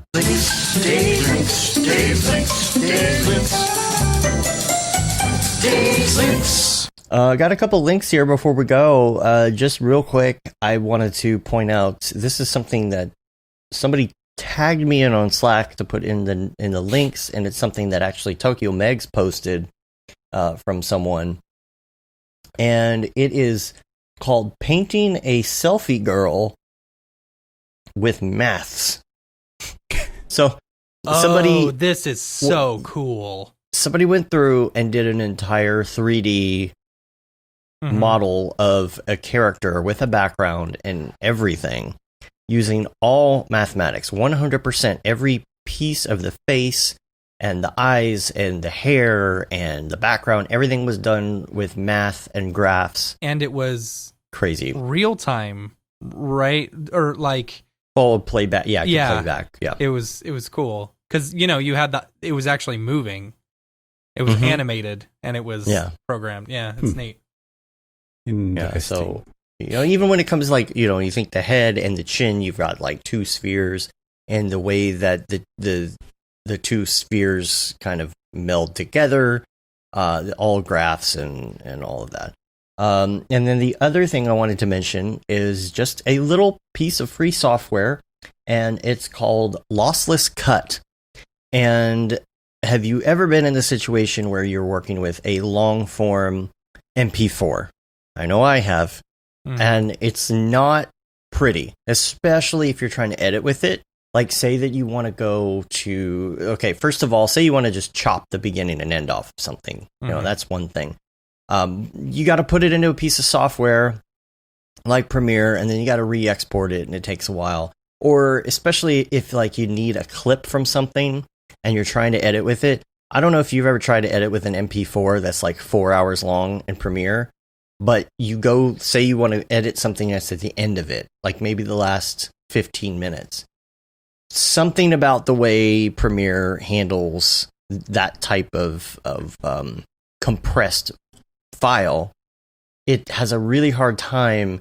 It's got to go back to the beginning and go back to keyframes and think, okay, now this video needs to look like this here at this particular point. And you have audio that drifts, and it just all sorts of problems. So all I want is something where I can either trim MP3s that are long, or if I have to edit something that's at the end of a long presentation, I can clip maybe the 10 minutes I need and use that file instead. And this is a free piece of software. It's called Lossless Cut. And you just drag the file in, and you set in and out points, and you hit export, and in about 10 seconds you have a new video.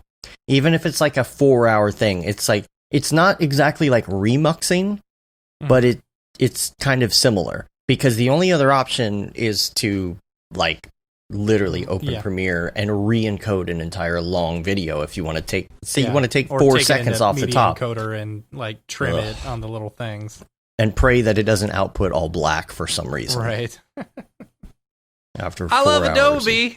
Thanks, Adobe.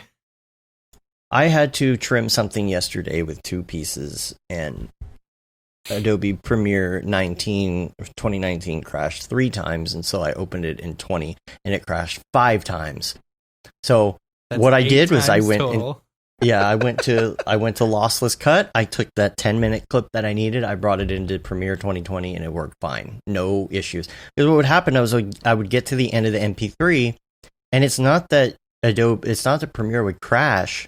It was up and running. You could click and you could save, but the video just wasn't working. Yeah. And I'm like, what else do you need? I'm on an i9, 14 cores, 3090, 22080s, all the RAM in the world, all the freaking speediest M2 drives. Why can I not edit a 5-minute MP4 together? Like, it shouldn't take that much effort. No. And I know everybody's going to say, well, you should be using DaVinci. But, you know, I'm paying for Premiere. We already paid for DaVinci. I know.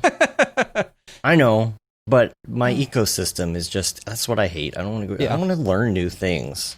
I don't like change. Well, it is true. I downloaded DaVinci, and I went to try and edit a video, and it was kind of like, I need to get this video out, and I don't have time to learn every button. So back to Premiere. I don't want to, but I'm going to. So you put yourself in the catch-22 where you'll never use it. So, I don't know. I guess you just have to brute force it at a certain point. Yeah. Maybe I should just force myself into doing it. We should. Let's do that, Dave. But, full DaVinci from now on. Cut. Uninstall Premiere. You'll force yourself. Yeah. I'm going to throw something in. I only just decided I'm going to put a coupon code, a Cyber Monday coupon code in my Slack channel for 25% off Recall. So head on over to rocketlassoslack.com. And if you join the Slack, I will be putting, soon after we're done recording, I'll put a coupon code there for the next 24 hours for 25% off Recall, which is a plugin, the first plugin from Rocket Lasso. And it's all about with essentially a double click storing any object, any hierarchy, and then being able to bring it back to that state at any point. And there's tons of videos and details about it, but I think it's really cool. I was going to say, we didn't even talk about that. We haven't talked about that. I got to get better at advertising, man. I got to be the marketer. I know. It's like, we do have a tool out there already. Yeah, tell us more. I really love this plugin, by the way. I've got a demo video out that I love all the use cases for it, but the basic idea is you can take an object, you can make copies of it, you can save multiple iterations, but really often all the time I build a rig where it's like, oh, because of some limitation with dynamics or something, I need to make this cloner editable. And then you're like, okay, cool, I made it editable. But now I need to go back a couple of steps, or like I have to go back 15 minutes to get back to where that rig was to make changes and then remake it editable. And that's when I was like, oh, we got to make this tool. So we did. And it's a tag plugin, and you double click on, you put the tag, you double click, and you've now stored that object and all of its children. And by double clicking, you can bring it back. And if you're working on a model, you're modeling a character, you can keep on creating more recall tags and store every single state and just double click and pull it back in. And there's a lot of extra functionality about keeping things organized, creating thumbnails, but also you can, there's so many use cases for it because you can copy the tag onto other objects. So you could be like, oh, I've got this bottle, but I need all those other bottles to turn into this object. So you can copy the tag over, and it's going to maintain its position and rotation of the existing one and kind of jump that model, turn it into this other one that you stored. So it's really cool to be able to bring back your object. It's I have a demo I really like where I take all the lamps from the content browser and I store all of them as different tags and I put them on one lamp. So at any given point, I can double click on any lamp and that lamp will transform into these other lamps, just pop into existence there. It's really cool, especially the best use case for it on a kind of a daily use case is storing your camera, where you can store the current state of your camera and then go and move your camera around, zoom, do whatever you want. And at a given point, just double click and you're back to the state when you had when you recorded it. But you can create multiple ones where it's like one of them is keyframed. One of them is, I got a low angle shot. The other is a crazy zoomed in angle. And now you can just double click and jump to any of those states. It'll automatically relink to the camera, keeps everything stored. And I don't know. It's just it's a really useful tool. It's just one of those ones where we had to sneak it in the middle of working on all the splines because it's like, this is too useful. It needs to exist. So yeah. Is there any surprising use cases that you have seen come out of it that you didn't think of that maybe a user has come up with or something? You're like, I never even thought about using my own plugin like that. I haven't gotten to see too many examples of it because it's a workflow tool, so you don't get that flashy thing where, like, when I had made CityKit, like I could be in a restaurant and see CityKit on the TV because of Sports Center or something. It's like, whoa, there it is. Like I can never recognize recall because it's a workflow tool for the user and it brings the objects back. It just saves you a lot of time. I guess I surprised myself several times when I was trying to record the demo videos of like, oh wait, it can do this and it can do this. Like even just the basic camera usage ended up being incredibly powerful. And while I was doing that, we changed, if you put the tag on a camera, we changed one of the default settings automatically for the user where it does remember the position and rotation. So it's really good for find and replace. It's the kind of thing where I used it to grow like trees and X particles. And it's like, oh, I like that tree, and I make it editable. And at any given point, I can double click and go back to the X particles rig that could regenerate a brand new tree with a different seed. So a lot of really cool use cases there. But essentially, the use case that I was just kind of blown away by was, like I said, I like keeping everything as procedural as possible. So I have this just crazy like text rig, and there's all these bools and sweeps and things getting cloned all over the place. Takes forever to like refresh. And it's like, well, okay, I can bake it out as a Alembic and then put it into a cloner. But what happens if the client comes back and they want the text to be different or they want to change the font? It was so slow, but it's like, oh, store it as recall. It keeps the parametric version stored away, bake it down, and at a given point, double click, and the other one is instantly back. So you go from, it goes from a 15-second refresh for one frame to you bake it as a Alembic, store this away in recall, and it's running at like 800 frames per second because it's baked down. Cinema loves baked down objects. So. Yeah, for sure. Yeah. I always found that interesting too, because for a client or something, if we brought in something that's like 1 million polygons as a CAD file, it would be really choppy. But if you would bake those 1 million different objects into each other as 1 million polys, it would work just fine like butter. Exactly. Yeah. I like the being able to store the dynamics. Like, that's incredibly useful. Oh yeah. Well, it goes. That was another surprising use case where, if anybody's run into it, if you're running a soft body, well, a lot of different simulations, but specifically like a soft body simulation, it's one of those things where if you click the wrong way at the wrong time, suddenly your model has been baked in some deformed state and it jumps back to 000, but it's deformed and you're screwed. Like at that point, essentially all you can do, you can hit undo all you want. At that point, you just have to like revert to your previous saved file. But if you put a recall tag on it before that happens, I mean, if you don't do it before, then you're still kind of screwed. But it's like, oh, I'm going to do something dangerous. Let me store it. And now you can break it all you want, and then this can bring it back to the previous state, so your dynamics will not be broken. So that was definitely another surprising use case where it's like, whoa, I didn't think that would work, but it did. Yeah. I need to be using that right now. Have you tried it with motion clips at all? I wonder. I don't know that I have. Use it with, I mean, I'm not sure. Gonna try that. Yeah, well, try and break it and let me know.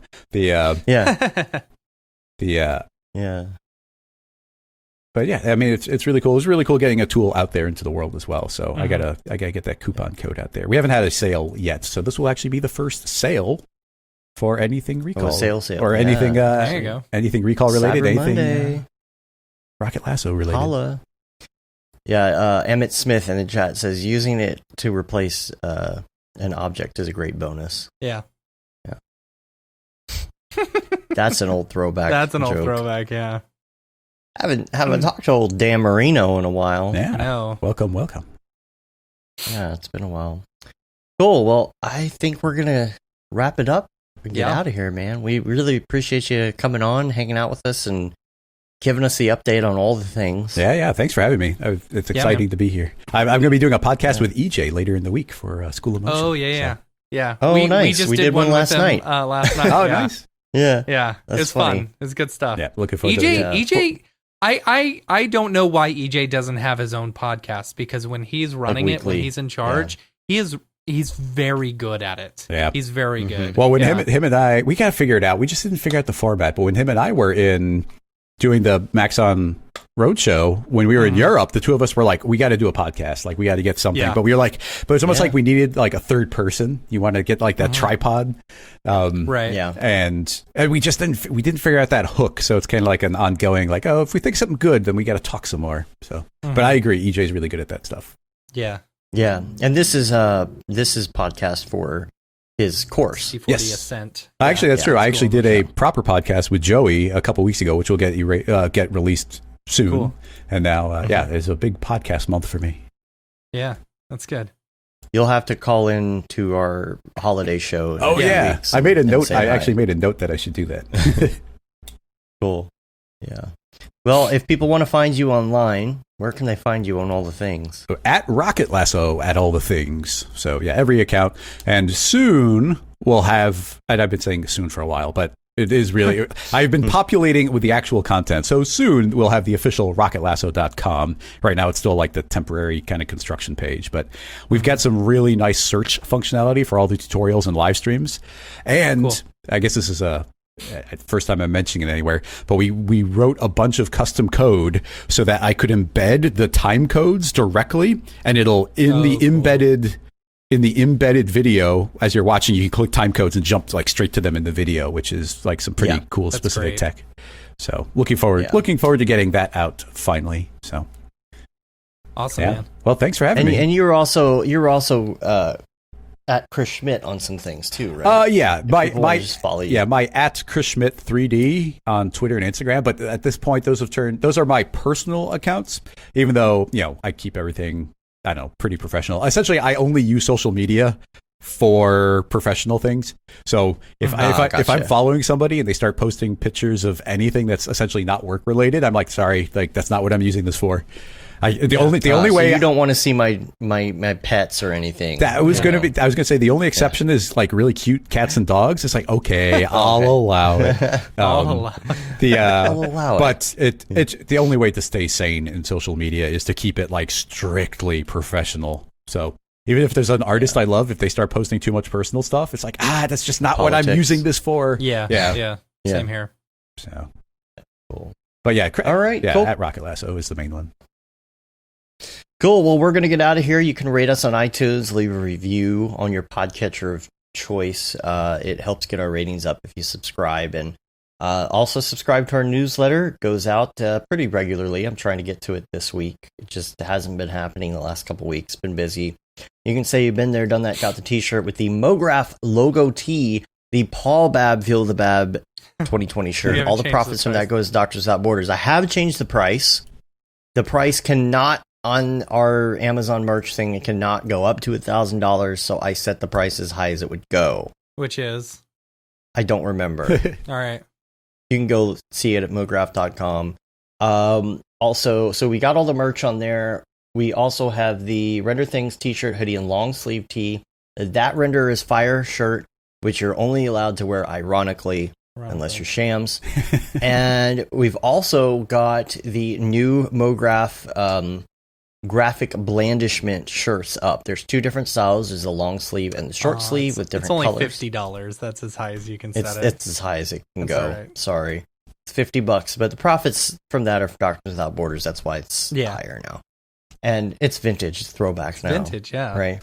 And bonus, the old school, remember we used to have secret shirts? Remember back in the day?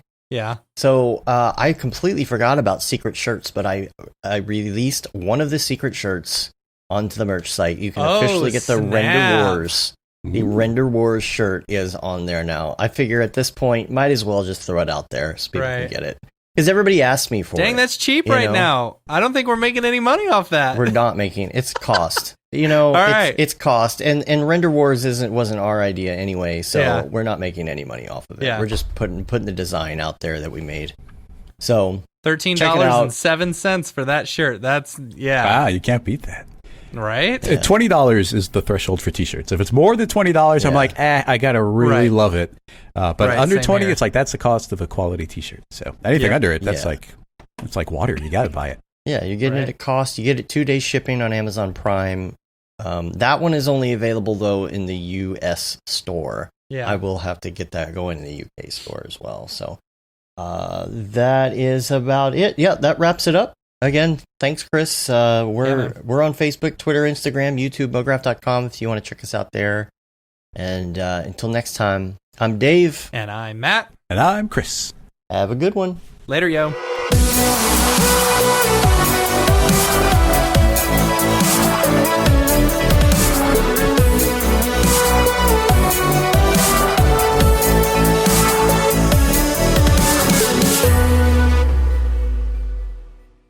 Pretty good, I guess. Mograph.com, an online resource for motion graphic artists. Start your week with the Mograph podcast. Industry news, interviews with your favorite artists, and terrible humor. Watch live shows and interviews from Mograph events like NAB, SIGGRAPH, Half-Res, and local meetups. Our Mograph Talks feature live demos and motivation from artists all around the world. Sometimes you gotta make stuff that you're not gonna put on your reel, and I'm not here to judge. What if Rick and Morty show up for the countdown at midnight? That's where I peaked in life, in my career. We gotta stop this thing, Rick! It's gonna kill us all! Hear from the people that create your software, design your render engines, and artists that are changing the face of modern motion graphics. You get that render done. Yeah, you better frame what? Mograph tutorials and online classes will teach you about Cinema4D, After Effects, as well as other popular software and render engines. Throw in the HDR Studio, take the render settings, pick the HDR, put in a reflection, and gorgeous. Branch into new software. Learn time-saving tips, techniques, workflows, and lessons that'll keep you up to date in the world of motion design. Oh, brother, those are some of my favorite elves. I love projects that scare me. When our art director comes to us and asks for something that I had never done before, man, it gets me pumped. Join the conversation in our live sessions. Check out our plugins or join the hundreds of daily active users in our Slack channel for technical help, advice, contests, or just to joke around. Real nice banana. Yeah, that's so funny. All right. I'm going to live forever. Subscribe today and get the latest updates on our YouTube and other social media channels. Take all your dreams and just do it! We don't care how you get here, folks. Just get here. Subscribe to Mograph.com.